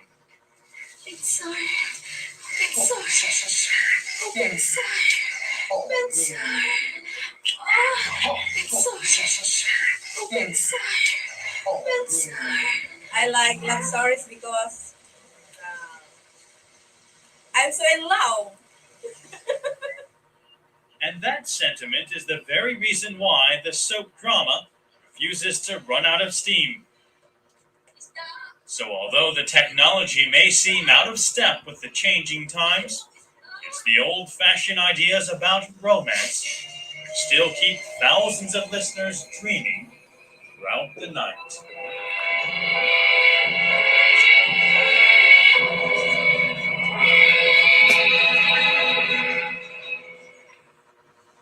The magic of the film. Ayun. So that's a radio drama, no? So traditional way, no? So yung paraan ng pagpo-produce ng radio drama bago pa man yung digital age na nakita natin even yung plastic no ginamit no para makapag-produce ng sound effects, no? So kaya siguro sinimulan ko yung yung PowerPoint natin or presentation with the quotation na yung radyo ay nagbabago, pabago-bago, laging may bago at nagpapabago. No, so all we need to do is to adopt and accept change, no, so for us to survive, no. So even it's the same with what is happening now during pandemic, no. So we need to survive, we need to adopt new technology sa paraan ng pagtuturo, no, kasi it's a disservice if hindi mag-stop na tayo. Same goes with radio broadcasting, since ang objective is to inform, educate, entertain, and advocate, no, to serve the Filipino people using this platform. And there's the radio is still here to serve the Filipino people. And this platform is very powerful. Kung titingnan natin sa radio drama, it consists as a radio personality, no, ayun, at least ang requirement 3 to 5 voices. Maswerte kayo na merong dubber na mag-discuss about siguro doon kasi nga natututunan naman iyon, no. So at baka ma-discover din natin sa pag-produce ng ating mga lesson on air, no. So na meron pala tayong talento sa pag-produce ng iba't ibang boses. Kasi of course, we need to be creative sa pag-produce ng mga lesson, and baka isa ding paraan ng epektibong pagtuturo, for example, ng isang ganitong lesson ay sa pamamagitan ng radio drama, no. So yan, so nakita natin yung proseso, no, ng pag-produce. Maswerte tayo ngayon na we have a lot of available technology, even yung mga sound effects, no. So mas madali sa part natin, unlike before na you need to produce it gamit ang plastic, gamit ang tawag dito shell ng niyog, 'di ba? So yan. Okay, ano yung strengths ng radio? So of course, it can reach both literate and illiterate audiences. Why? Of course may sabihin natin may mga taong hindi talaga marunong magbasa. Pero kapag napakinggan nila yung sinasabi sa radyo, no? So, mas maiintindihan nila yung mensahe kumpara sa for example sa dyaryo, no? So mas ma, mas ma, mas ah pwede pagdating sa radyo, no? So relatively it's inexpensive and available to many, no? So ang dami ng options when listening to radio, no? So hindi na lang naman for example you need to buy radio equipment, no? So kasi medyo kaunti na lang yung nagpo-produce talaga ng radio, physical radio. Though may mga available pa rin, for example, yung pinakita kong radio kanina, nabili ko siya sa Lazada, no? So kasi kailangan for monitoring for terrestrial or sa radio broadcast namin. No, so meron online, no? So you can search stations online. Meron tinatawag tayong Radio Garden. If you can check the Radio Garden, you can listen to different stations around the globe. No, so around different countries. No, so click mo lang yung map and then meron kang masasagap doon ng mga station. It's very interesting kasi pwede mong ma-compare yung process and yung in the way they do their broadcast, no? So ano yung difference na sa Philippines? Of course, language and then of course yung presentation, no? So and ayan, can use batteries useful in areas without electricity, no? So yung mga transmitter radio, yung mga radio, meron din naman siyang yan, may mga slot siya for example yan, no, meron siyang sa likod, pwede kang maglagay ng baterya. So lalong-lalo na kapag brown out, no. So pwede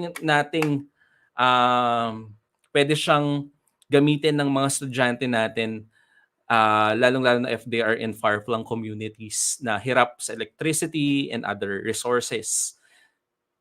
And a broadcast can be repeated many times during the day. At it's a practice naman in radio. So even us, yung mga programs namin, may mga replays talaga. So dahil sa pandemic, ngayon pa lang bumabalik yung mga partner producer namin ng mga professors, no, na sa programa nila. So yan. And production is yun. Even the production sa part natin, for example, sa pag-produce ng content, no? So for recording, madali na lang eh. Now, for example, you can use your cell phone, or even Zoom, for example. Kami right now, for example, nitong weekend from Thursday hanggang Sunday, nag-interview kami for my program. UP atin to, no? So mga students, no? So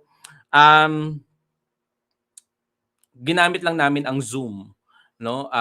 Kasi may Facebook Live naman 'yon, no? So and may video na counterpart and may audio din, no? So of course, no? So you can kapag sa Zoom automatic naman kapag na-record mo yun, nasa-save yung audio, no? So yun, pwedeng ganon, pwedeng yung gamit. Lalo-lalo na if your interviewee, meron kang kasama na teacher broadcaster from other side of ng ibang lugar. So pwedeng ganon. So ganon na yung broadcast. Even yung news namin ay ano na din, online na din. I mean, through Zoom. Ayun yung virtual studio namin kasi sa UP hindi kami allowed until now na pumunta sa studio, no? Kasi of course, we need to protect ourselves, yung health natin, no? So itong lugar ko ay naging studio na din kasi kapag morning nagbabalita. Ngayon lang medyo nag-stop yung balita namin since ang taas ng yung surge kasi ng Omicron variant, no? So pero what you need to do is to buy lang microphone, to have a good soundproof na lugar, no? So and sa Zoom naman, meron naman doong noise reduction.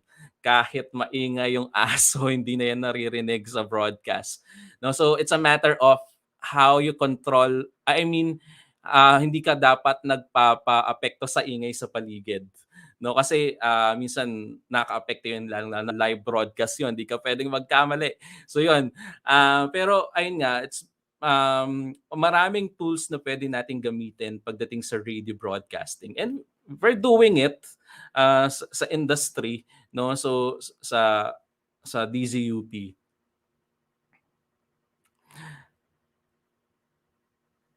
Okay, so ano yung mga weaknesses not useful for teaching people how to perform that requires demonstration?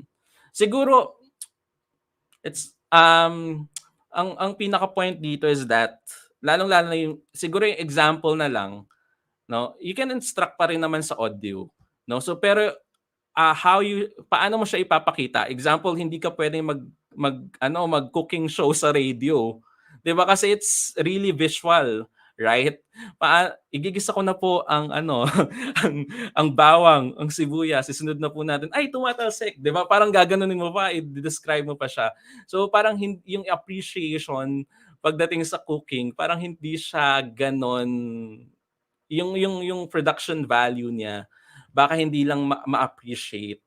For example, yung if you're featuring yung paintings, unless you have Facebook Live, that's okay. No, for example, meron akong i-feature sa UP Atin to, yung mga students ko before na nag-produce ng mga bakwit na naninirahan sa UP na mga batang lumad. Ipapakita namin yung dokumentaryo kasi may video, may Facebook Live kami. And yung audio pwede pa rin sa broadcast. No, as long as okay yung discussion dun sa documentary. No? So yan. Siguro yung ganong part lang. Pero of course, ayun nga, since of course teacher tayo, we can pa rin magagaling tayo mag-explain ng instruction. Siguro yung it's a matter of what kind of program that we na i-feature natin. Ayun nga, yung cooking show, yun ang medyo mahirap. Even dance, hindi naman pwede yun. For example, may Zumba. Hindi ka pwede magpa-Zumba sa radio. Music lang mapapakinggan, no? So yung instruction paano hindi niyo makikita kung paano sumayaw. So may mga programa na hindi for radio. So yun. Na kailangan talaga ng video.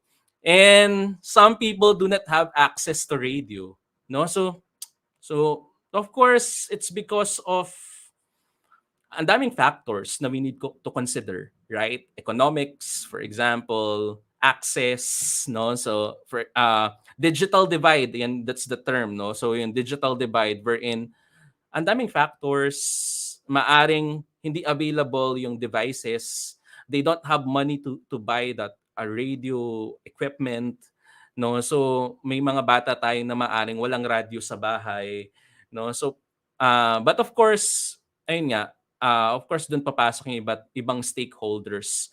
Pag pinag-uusapan na natin yung radio-based instruction, I mean, baka may mga LGUs na who can provide mga radio transistor to our kids, no, sa mga far-flung communities or other. But that's another ibang usapan na yon, no. So yan. So additional pa yung mga advantage and disadvantages, local coverage, no? So kasi nga kung titingnan natin ang radio stations around the Philippines, unlike kasi 'di ba ang television, may scarcity tayo pagdating sa ilan lang yung yung tawag dito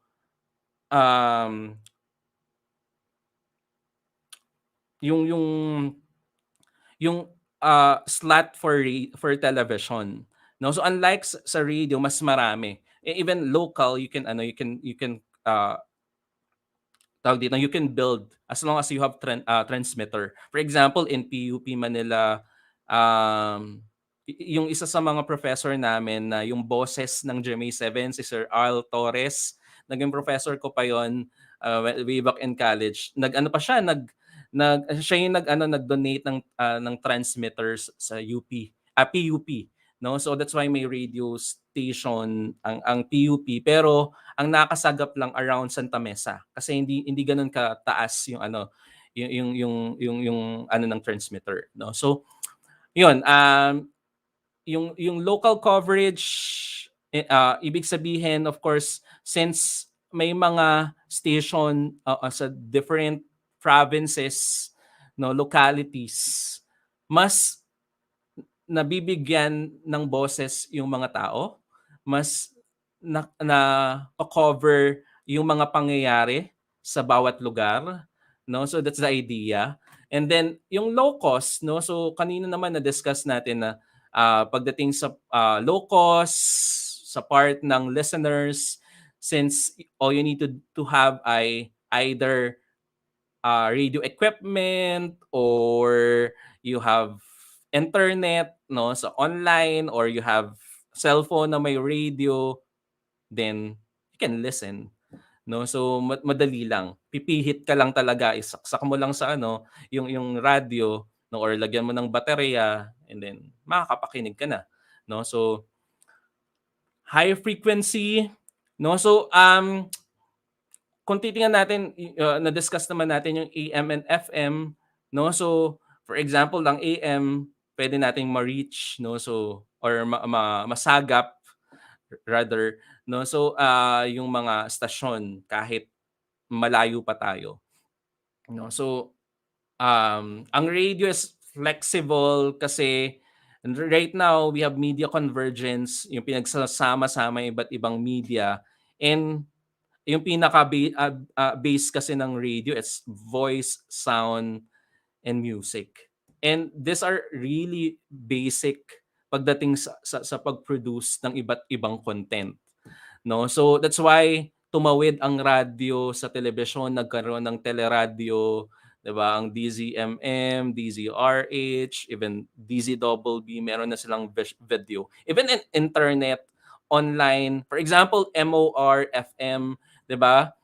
Since nawala yung prangkisa ng ABS-CBN and even their radio station, I think they were able to produce programs online, no. So they are utilizing that platform, and they're still surviving, no. So yan. And then yon, nasabi naman na kanina, low production costs, no. So since unlike television, for example, kasi nag-television din ako, ang laki ng gastusin niyan, lalong-lalo na, for example, mga reality programs, ang daming taong kailangan. For example, when we did Mega Fashion Cruise sa ETC channel, 2 bus kami kapag lumalabas pag mag-shoot. Pero pagdating sa sa radio, for example, one-man production nga lang ako sa programa ko, may mga support lang, pero majority of the requirements, ako yung host, ako nagsusulat ng script,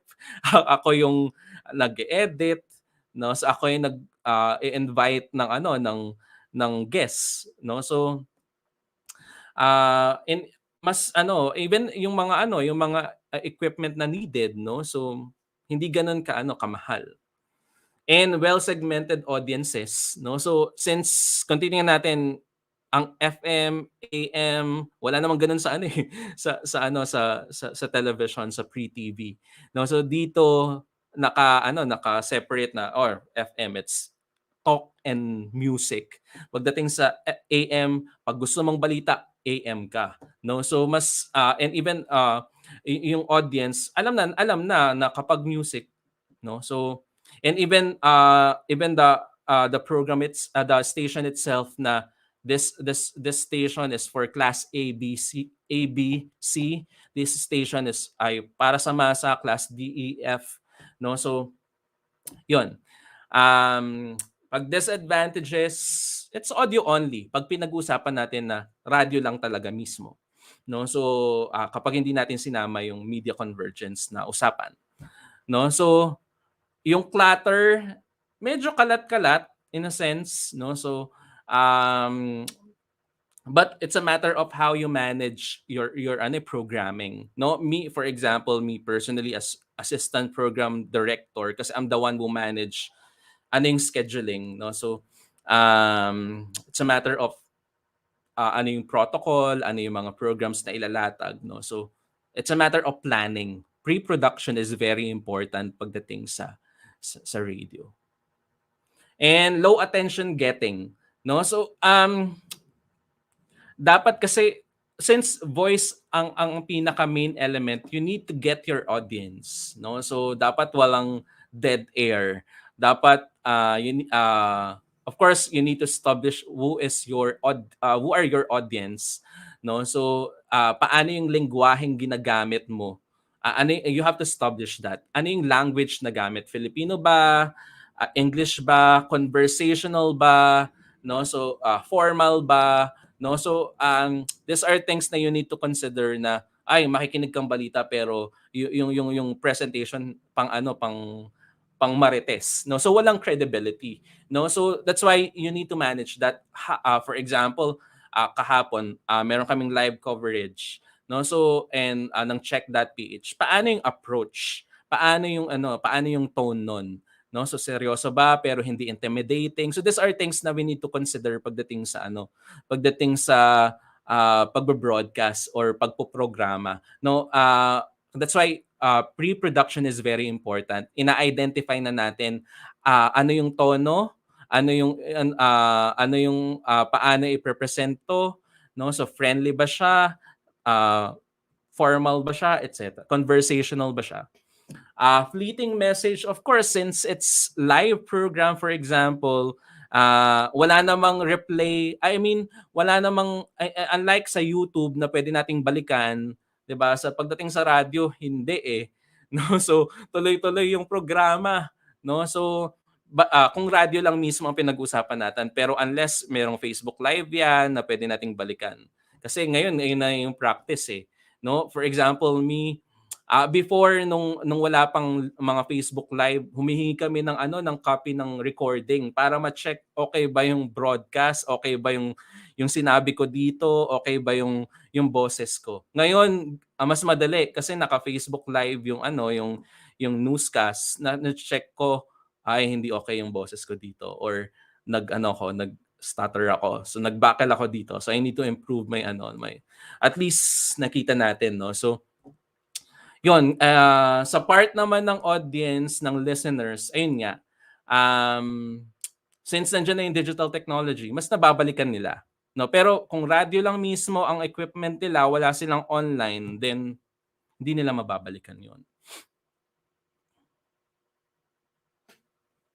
Okay pa po ba kayo dyan? Ayan, so that's the advantages and disadvantages of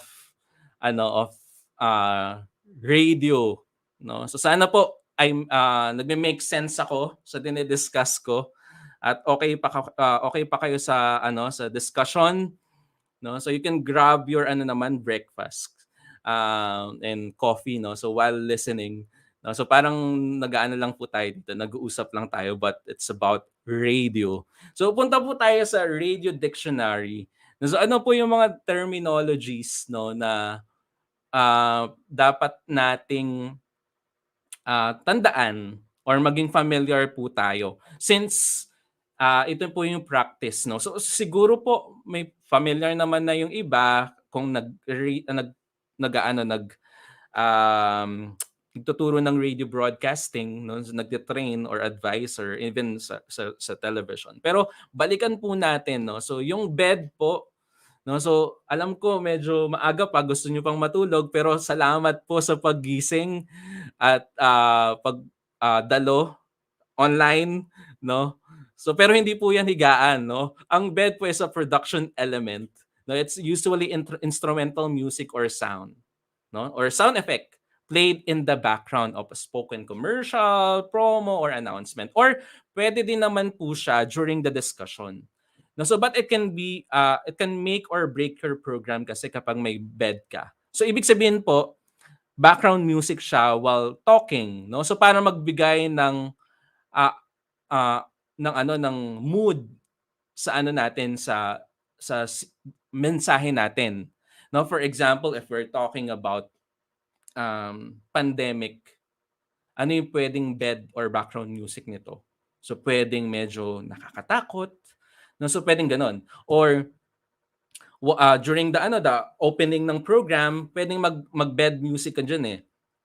No, so may background music. Pero ayun nga po, ang sinasabi ko po dito na bed music or background music can make or break your discussion or program. Kasi maaring hindi dapat sobrang taas ng bed natin. Dapat ang ano pa rin, ang focus would be the speaker or the anchor or the host, no? So dapat background music lang siya. Kumbaga add-ons lang po siya, no? So but add-ons can be a distraction, no? So kaya be careful sa paglagay ng bed, no? So dapat hindi siya ganoon kataas yung volume, no? So that's bed po.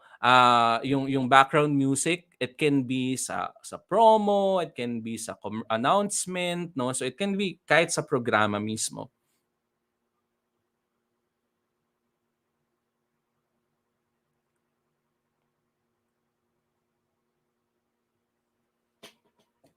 Okay. So we have transition bumper, no? So ang bumper po is a transitional device such as fade out music, no? Bababa yung music and or will return after these messages, no? So or between story action or a commercial. It is also called program separator, no? So para po hindi abrupt yung transition, it's more on transition. Yung transition, for example, magte-teaser po ako, no? So para po sa susunod na segment ng ating programa, no? So ayun yung pwede mong sabihin. And then after nun, pwede kang mag-up ng music, tapos ida-down mo siya, tapos lipat sa PSA or commercial. So para hindi po abrupt yung transition from your program to commercial. It's very important po na clean and maayos yung transition from ng program to commercial natin. Ganun din po yung pagbabalik, no? So from commercial to the next segment. So pwede pong commercial, no? After commercial, hindi pwedeng magsalita ka agad. Pwedeng maglagay ka ng stinger or about your program na ipe-play or music, tapos ibababa mo yung music na yun, gagawin mo na lang siyang bed, no? Up music muna, then ibaba natin, then saka tayo magsasalita. So that's the idea of bumper, no, para hindi po abrupt at maayos yung transition natin. Another one, yan yung bumper list. It can be a list of musical selections to be played before the breaks, no? So usually nakalatag na po yan sa computer kapag sa actual po kayo station or booth, no? So or kapag mag-broadcast po kayo, nalatag niyo na po ano mga pwede niyo i-play during the recording or the broadcast, no? So ito lang po yung listahan ng mga music na pwedeng i-play. Another one ay naulit. Cue, no? So yung cue po is a signal in words or signs that initiates action, dialogue, effects, or other aspect of production, such as an indication from a director for a performer or interview, subject to begin or end. So that's why meron kasi po kung sa actual radio, parang nasa nasa aquarium wherein ang booth, ang DJ booth at ang directors or technicals booth ay either magkaharap or nasa gilid. Wherein nakikita niyo isa't isa na pwede silang mag-cue na break na, depends Depende sa sa sign ninyo. Minsan ganito yung break, no? So ibe-break mo yung ganyan or cut na, no? So yung mga ganon or may times na kapag hindi ka nakikita, minsan naka-whiteboard na yan, sinusulat na ng tech. Minsan galit na sila kasi magbe-break na, overtime ka na, blah blah blah. So yung mga ganon. So ito yung mga cue natin, can be kasi of course kapag magkalayo nandun nasa technical booth, tapos audio booth or DJ's booth or anchor's booth, hindi kayo magkakarinigan. That's why may mga hand signals po tayo na available. Or pwedeng pwedeng naka whiteboard siya na isusulat na lang, no? Or meron naman minsan naka-connect yung technical tapos sa anchor's booth, pwedeng magkarinigan, no? At magmensahe pero hindi siya masyado ginagawa, no? So lalong-lalo na if hindi naman ganoon ka advanced yung technology na gamit. Ayan, cue in, ayun, to begin or initiate action. So it can be music, cue in na yung music, or it can be dialogue or effects. So ang cue in or ang cue in mo or signal mo to start your spiel, yung end ng opening billboard, for example. Yan. Dead air. So a broadcast term for silence, no? So it can be a result from dead mic. Pero ayun nga po, dead air is a big no-no pagdating sa radio broadcasting and even in television, sa lahat naman, right? So that's why kailangan maglagay ng fillers, magsaluhan, ng music, no? So there are times na, for example, during our broadcast, dahil we're talking about pandemic na and for example, DZUP balita namin, may ka-partner kasi ko sa newscast, no? So one time nalaglag siya sa Zoom. So dapat if magka-partner kayo, kailangan alam niyo magsaluhan, no? So dapat mabilis yung pitik, mabilis yung isip, how you decide, the show must go on, 'di ba? Sabi nga, the show must go on. So that's why kung ano mang mangyari, mawalan ng signal or what, magka-dead air, for example, or nawala yung kapartner mo. So, or dapat yung technical, attentive din, ano yung pwede niyang gawin. So, we need to avoid dead air, no? So kasi in real radio broadcasting, kapag may dead air, it's a money, no? So it's kasi of course either it's a time yun kasi binebenta yung oras, right?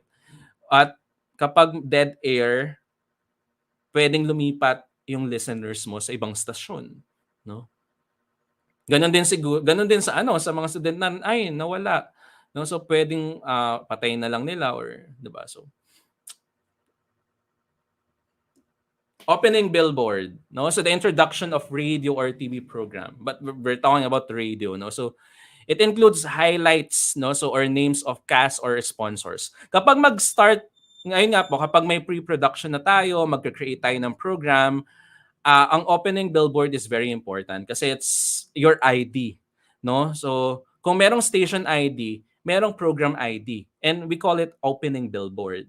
So it means a signal that this is the program na mapapakinggan ng estudyante, no, ng listeners, no? So you have to establish what is the program all about, sino yung mga hosts or other information, for example, social media kung saan mapapakinggan din or mapapanood, no? So that's the idea of opening billboard. So for example, ito po, pakinggan po natin itong example ko kung mapaplay natin. This is an opening billboard ng Kabataan on Air. Ito po ay produce namin way back 2015, no? This was a time na nag-work na ako sa TV5, pero binigyan kami ng platform sa DWDD, at binibigyan ko ng platform yung mga students na mass communication student para ma-train sila na mag-broadcast. So yung mga bosses po nito ay mga estudyante pa sila noon.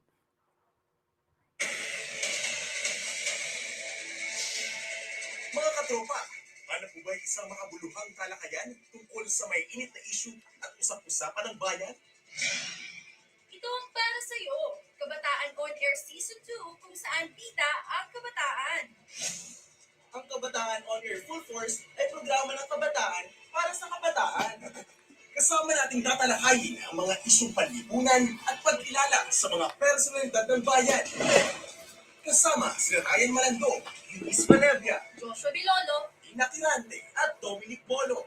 tuwing linggo sa DWWD 1134 kHz, alas 11 ng umaga hanggang alas 12 ng tanghali. Ang aming official website ay www.dwwe.com.ph para sa live streaming. Maaari rin kayong makibida sa social media. I-like lang ang ating Facebook page at www.facebook.com/kabataaonair at i-follow sa Twitter at Kabataan On Air. Be the change that starts on air. Ito ang Kabataan On Air Full Force Season 2. Kabataan On Air Full Force Season 2. Kabataan On Air Full Force Season 2. Ang Kabataan On Air ay produced by Creative Voices Productions at Voice of the Youth Network and a proud member of Youth Media Network Philippines. Powered by DWWD 1134 AM, Katropa Radio. Iba tayo!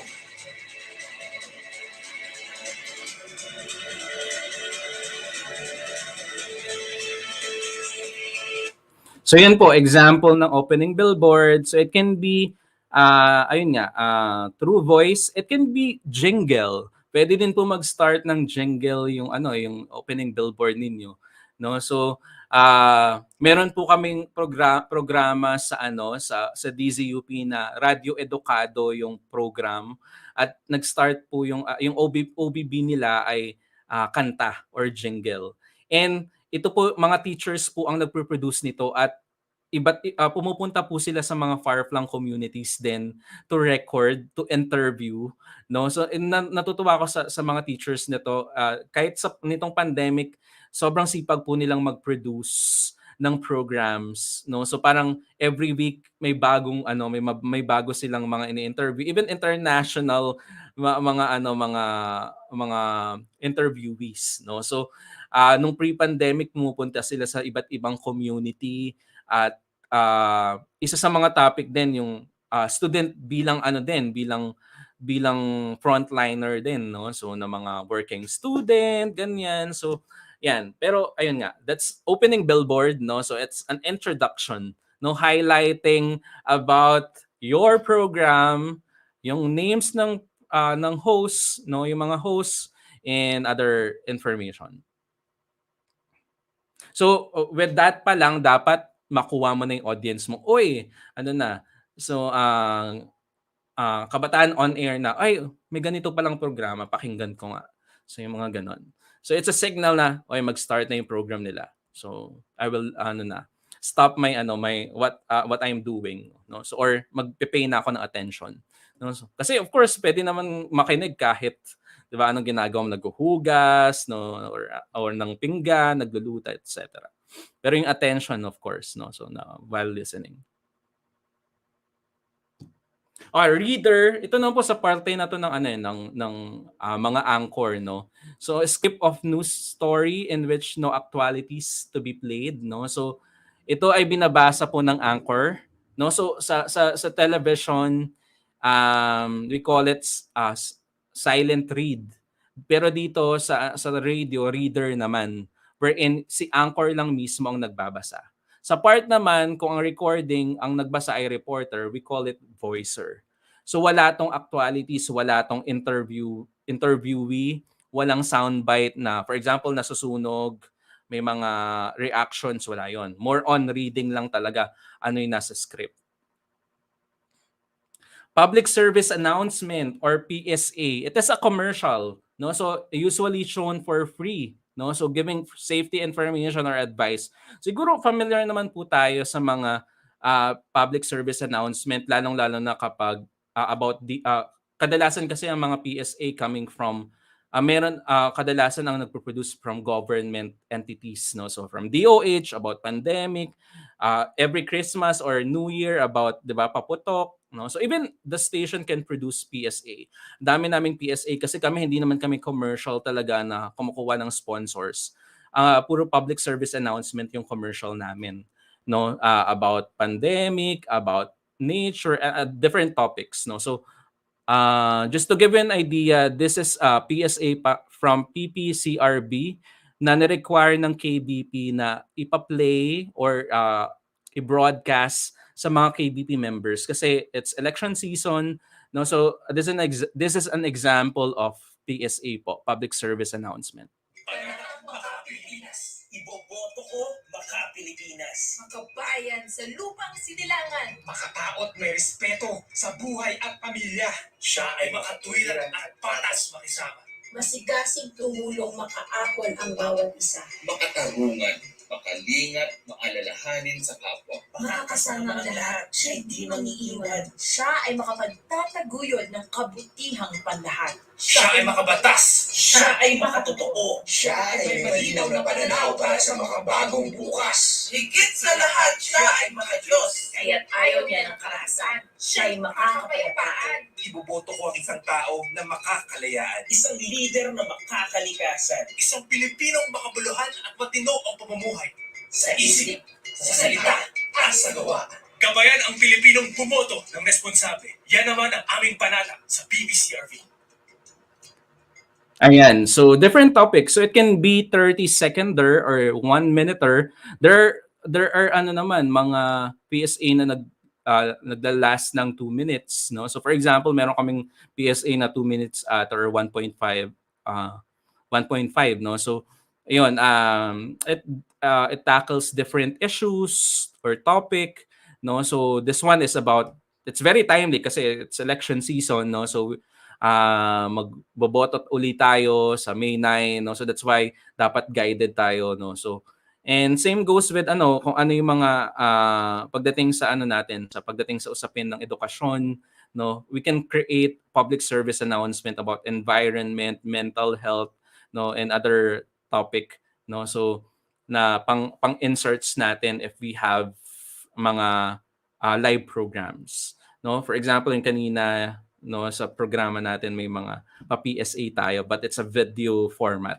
So this time you have to utilize all the elements of radio, no? So the voice, the music, sound effects, no? So pagsasama-sama natin yung mga elementong yon. At of course, yung mensahe. That's really important, no? So that's PSA. And slug. Wait lang po. Sige, mamaya na yan. Sige, script. Written out version of news story, no? So or hindi lang naman sa balita. Even us, kailangan namin mag-produce. For example, yung program ko it's about mga, since it's UP atin to, it's a magazine program, no? So about UP, about alumni, about policies, etc. No? So I need to create script pa rin, at least as guide, no? So outline. So these are things na very important kasi kailangan din natin sanayin as teacher broadcaster na meron tayong guide at least alam natin yung flow ng program, no? So yung flow ng natin ng daloy ng programa. Kasi nowadays yung mga, especially me bilang nagturo ako sa Eugenio Lopez Center for Media Arts, mga media students, media arts student na senior high school, event communication students. There are times kasi sila nag-a-advance shoot na agad. For example, vlogging, no? So pero pagdating po sa mga traditional media, no, so kailangan natin i-practice pa rin na we have script. No, hindi dapat bara-bara na lang broadcast na. Yun na yun, no? At least may outline tayo what will be the flow of the program. What are our objectives, no? So in doing this particular episode or program. Yan. So that's why script is very important. And medyo nainis ako, for example, bilang teacher kapag for example, gagawa sila ng documentary or video or radio drama, ganyan, dapat may script talaga. So sa atin then we need to practice that. Yung slug is the title of the script, no? So yeah, for example, yan, nasagasaan sa Timog, this is the slug. This is a script for news naman po. So 2015 pa yan. So yan. And then sounder, it's a recorded tune used to introduce segments, no, so of the broadcast. So sa programa, for example, 1 hour program or 2 hour program. For example, yung Kabataan on Air, hinati namin siya sa iba't ibang segments. So may segments kami featuring mga student organization. We call it Bida Kabataan. Meron naman kaming segment wherein we interview different personalities from government. Yung sa Kabataan on Air, yung mga students doon and me, we were able to interview mga secretary ng department.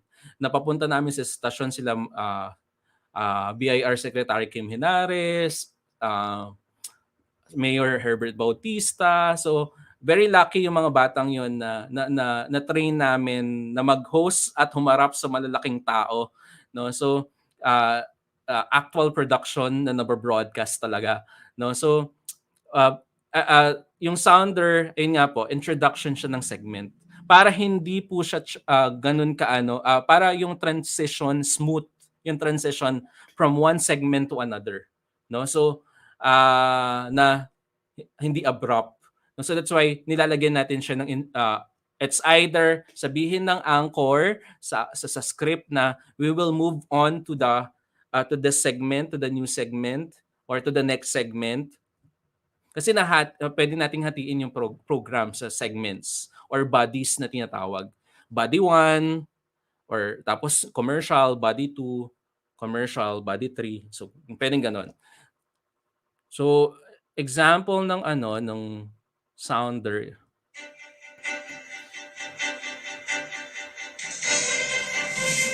Dito sa Kabataan on Air, buong puwersa natin ibibida ang mga organisasyon ng kabataan. Buong puwersang ibibida ang mga advokasya at proyekto ng kabataan para sa kabataan. Dahil dito sa Kabataan on Air, bida ang kabataan. So, iba pa yung opening billboard. So, we have at least ilang 3 segments na merong nag-produce kami ng sounder as introduction of the segments. No? So, para establish and structured talaga yung program. No? So, yun. Pwede nyo po itong i-note at pwedeng i-add sa mga ipoproduce natin na programa or lessons. Stingers, no? So yung stingers naman, it's similar to bumpers but may slight differences sila. So pwedeng lang kasi siya one word lang siya. For example, Kabataan on Air, tapos may sound lang siya. So pwedeng habang nagdi-discuss tapos for transition lang to next spills, pwede mong i-play yung Kabataan on Air with background music. So kaya kadalasan 5 seconds lang. Though yung nahanap ko na stingers namin ay medyo mahaba to. So pero it's more on pasundot lang na na mga sound or no. So parang more on transition lang from one spiel to another. No, so pwedeng ganun.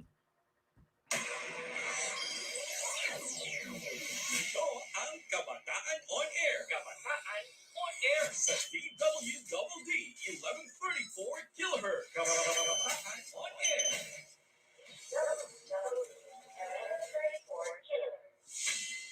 So pwedeng gamitin mo din itong stingers na to para for example from natapos mo na yung segment number 1, tatawid ka sa segment number 2. Pwede mong insert mo muna tong stinger na you are listening to to Kabataan on Air. Tapos tsaka tatawid transition to yung natin, yung sounder natin na introduction to next segment para smooth, no? So you don't need to spill about your next segment. No? So pwedeng ganun yung atake pagdating sa sa pagproprograma.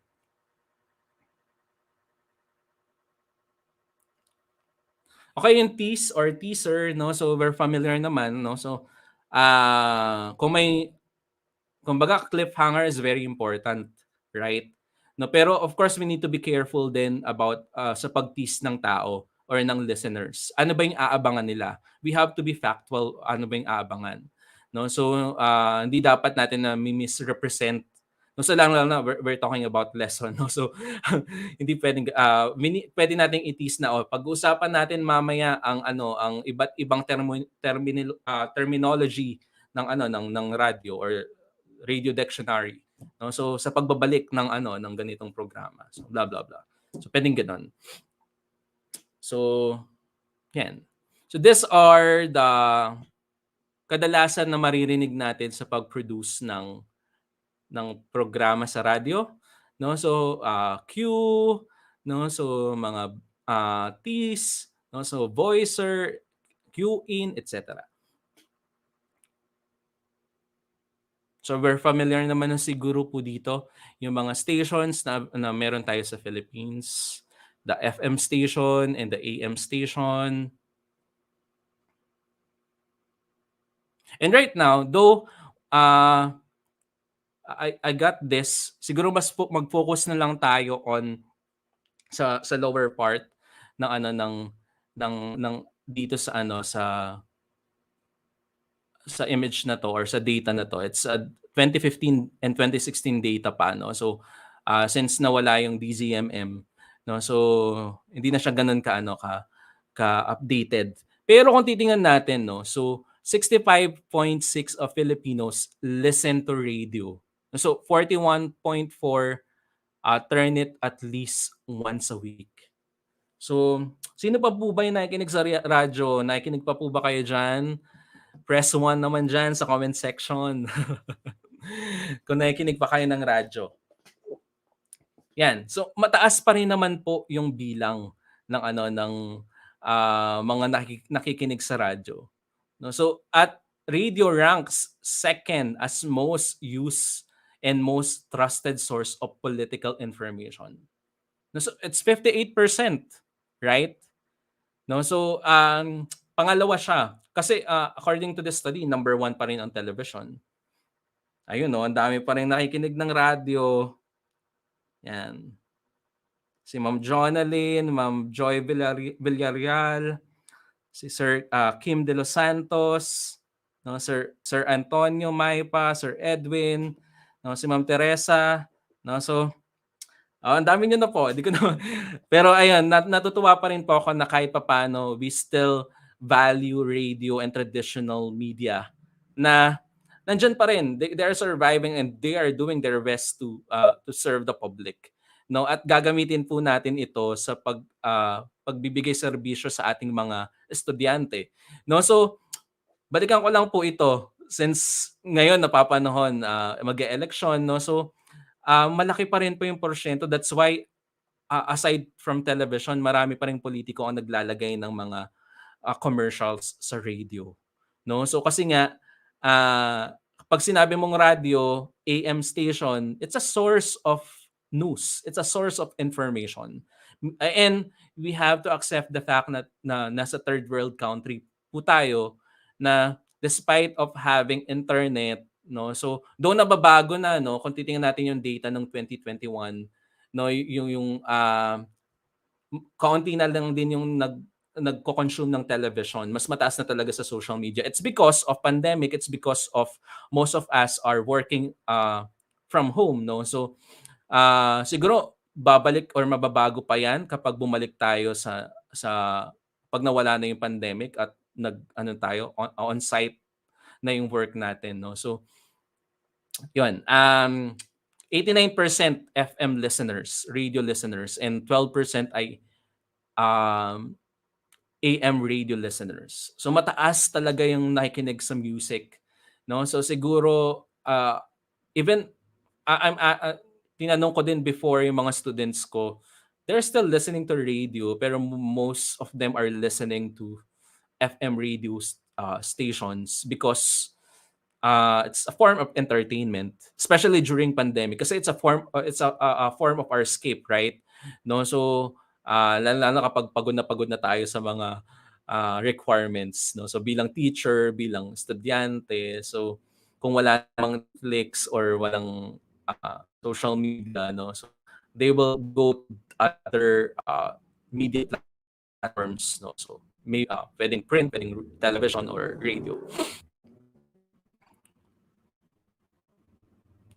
So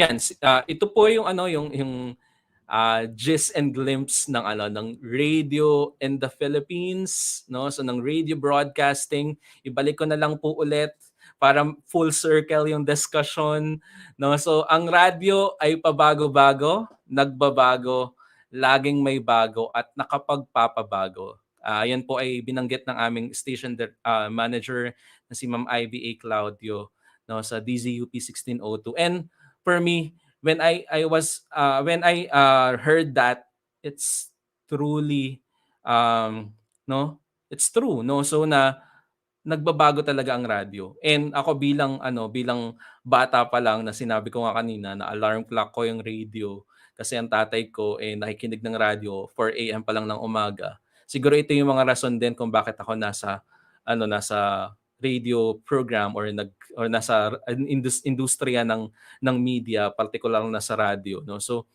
ayan, at sana po bilang mga guro, gamitin po natin yung platapormang ito para magturo at magpabago sa ating mga kabataan. Maraming salamat po.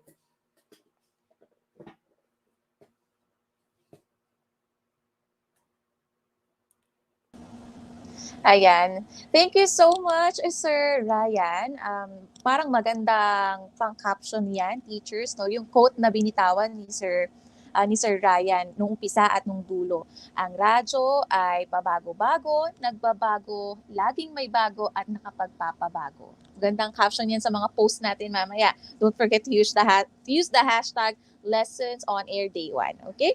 Sir Ryan, we have a few questions for you. Is that okay Sige po?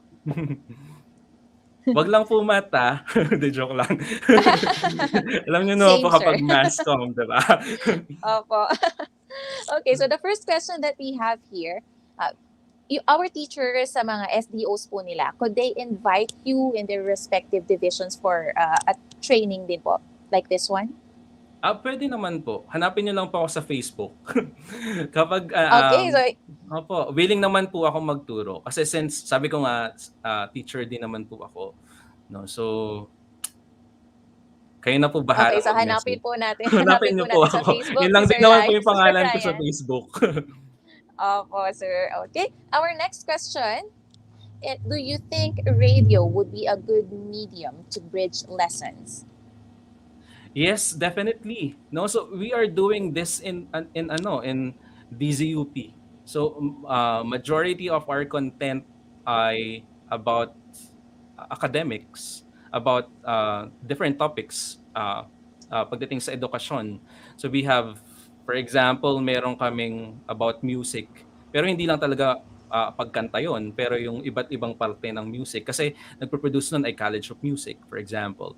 Meron kaming broadcast saysayan wherein they discuss different topic about history. For example, ang last episode nila ay about history ng pandemya. No? Diniscuss nila simula pa nung panahon ng Spanya or ng pananakop ng Spaniards, yung cholera, no, tapos yung panahon. Basta grabe, we can really use this platform for teaching.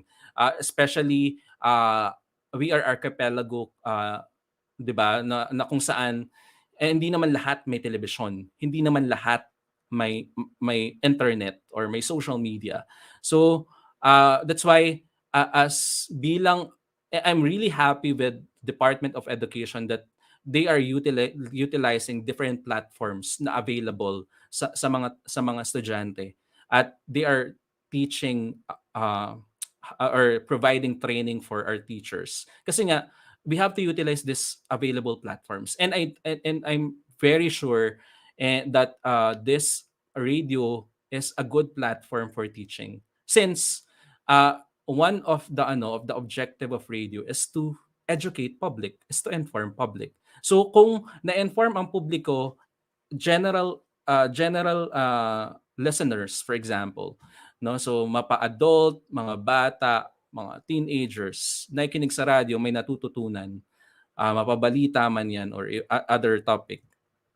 What more kapag ginamit natin siya as platform to discuss different lessons. I think your answers is also related to our third question. Okay. And ang third question po natin ay ano ang lakas ng radyo kumpara sa TV at online? Mhm. Siguro it's a matter of um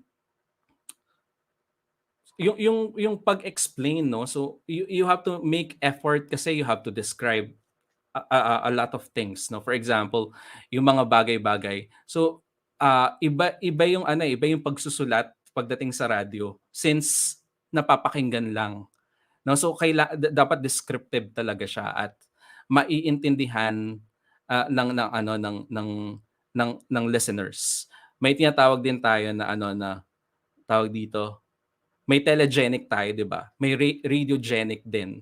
So these are things na mga factors na dapat natin i-consider sa pagbuo ng mga programa.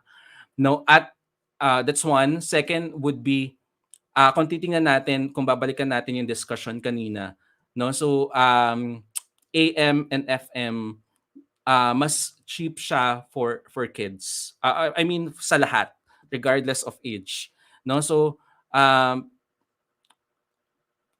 and anyone can have for example kahit cellphone lang tawag dito, you can listen to radio station for example, no? So yun nga, hindi naman lahat may TV. Kailangan natin kailangan natin tanggapin na merong mga lugar na walang telebisyon, merong mga lugar na walang internet, merong mga lugar or merong mga batang walang computer, no? So that's why we need to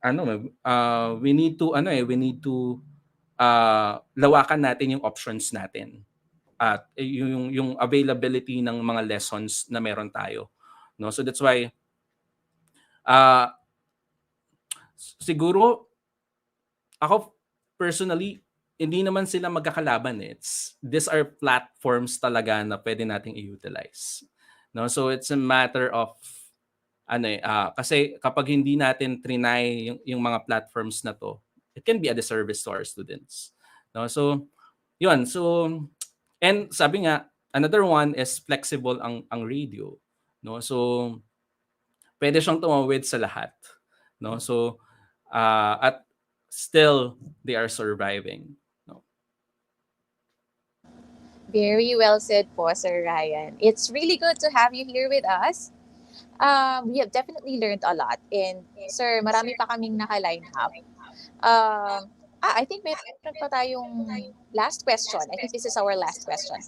Saan makaka-download ng resources ang mga RBI stingers, bumpers, sound effects, or our schools and divisions could produce our own? Yeah, marami pong available online na tawag dito free to use na na mga hindi ko lang po masabi yung specific website, but once kapag i-check nyo naman po yon na mga free downloaded na na mga sound effects, may mga available po, no? So just make sure na free siya gamitin, no? So kasi of course copyright alam naman po natin, no? May mga license dapat 'yan. But kung free to use po siya or public domain, no? So naka-indicate naman 'yon. Pero kapag sinearch niyo po free to use na mga sound effects. So ang dami pong pwedeng gamitin, no? So or pwede din po kayo makapag-produce ng sarili niyong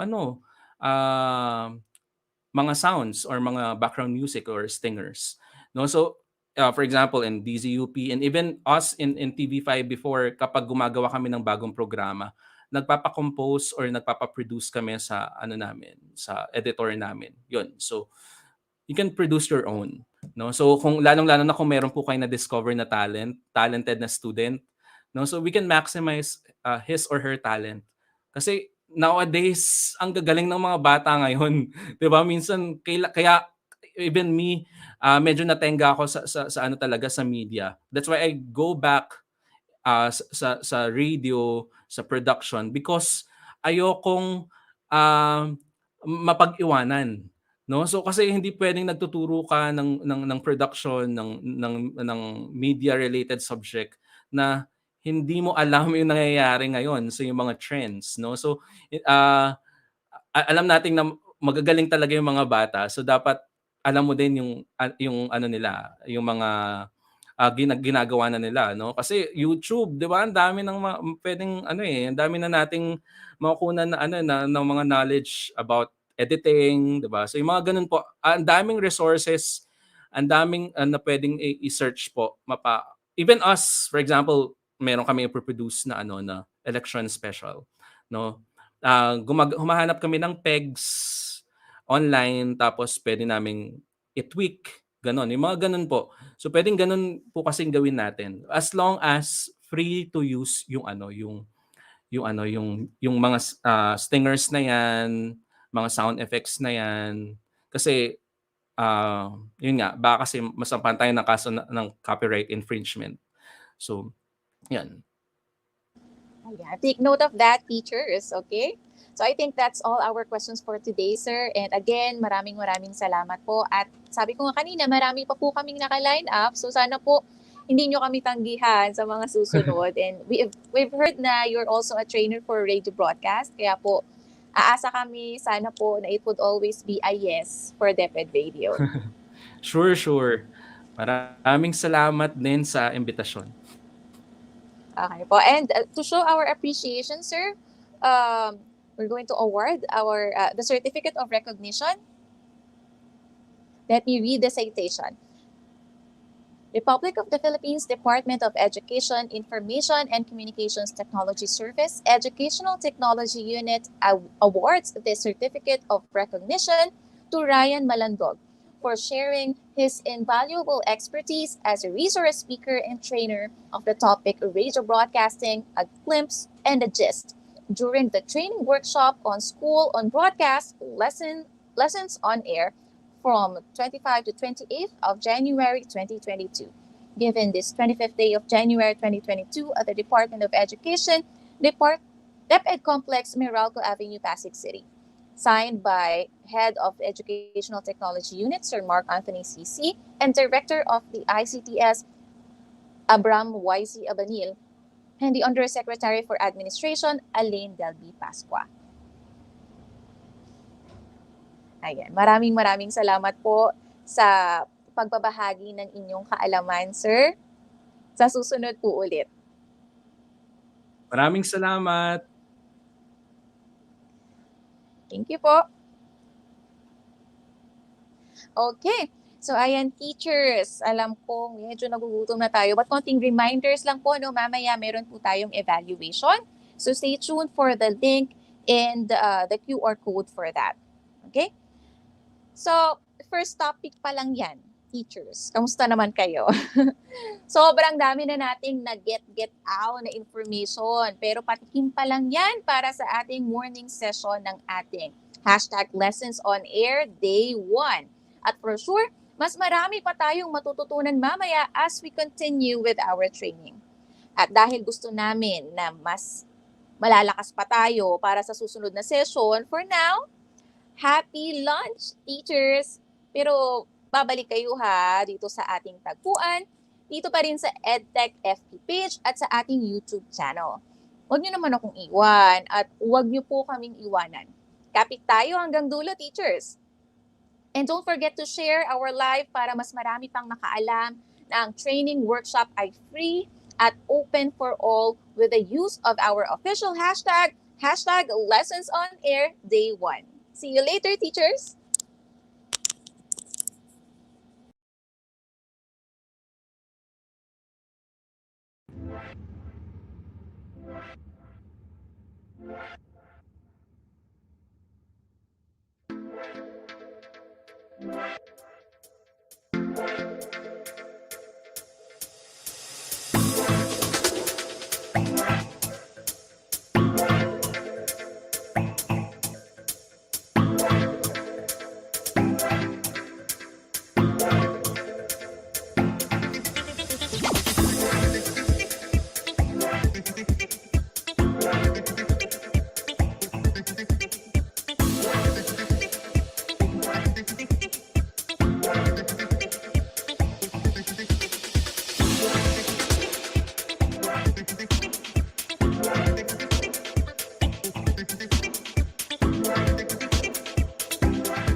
Untitled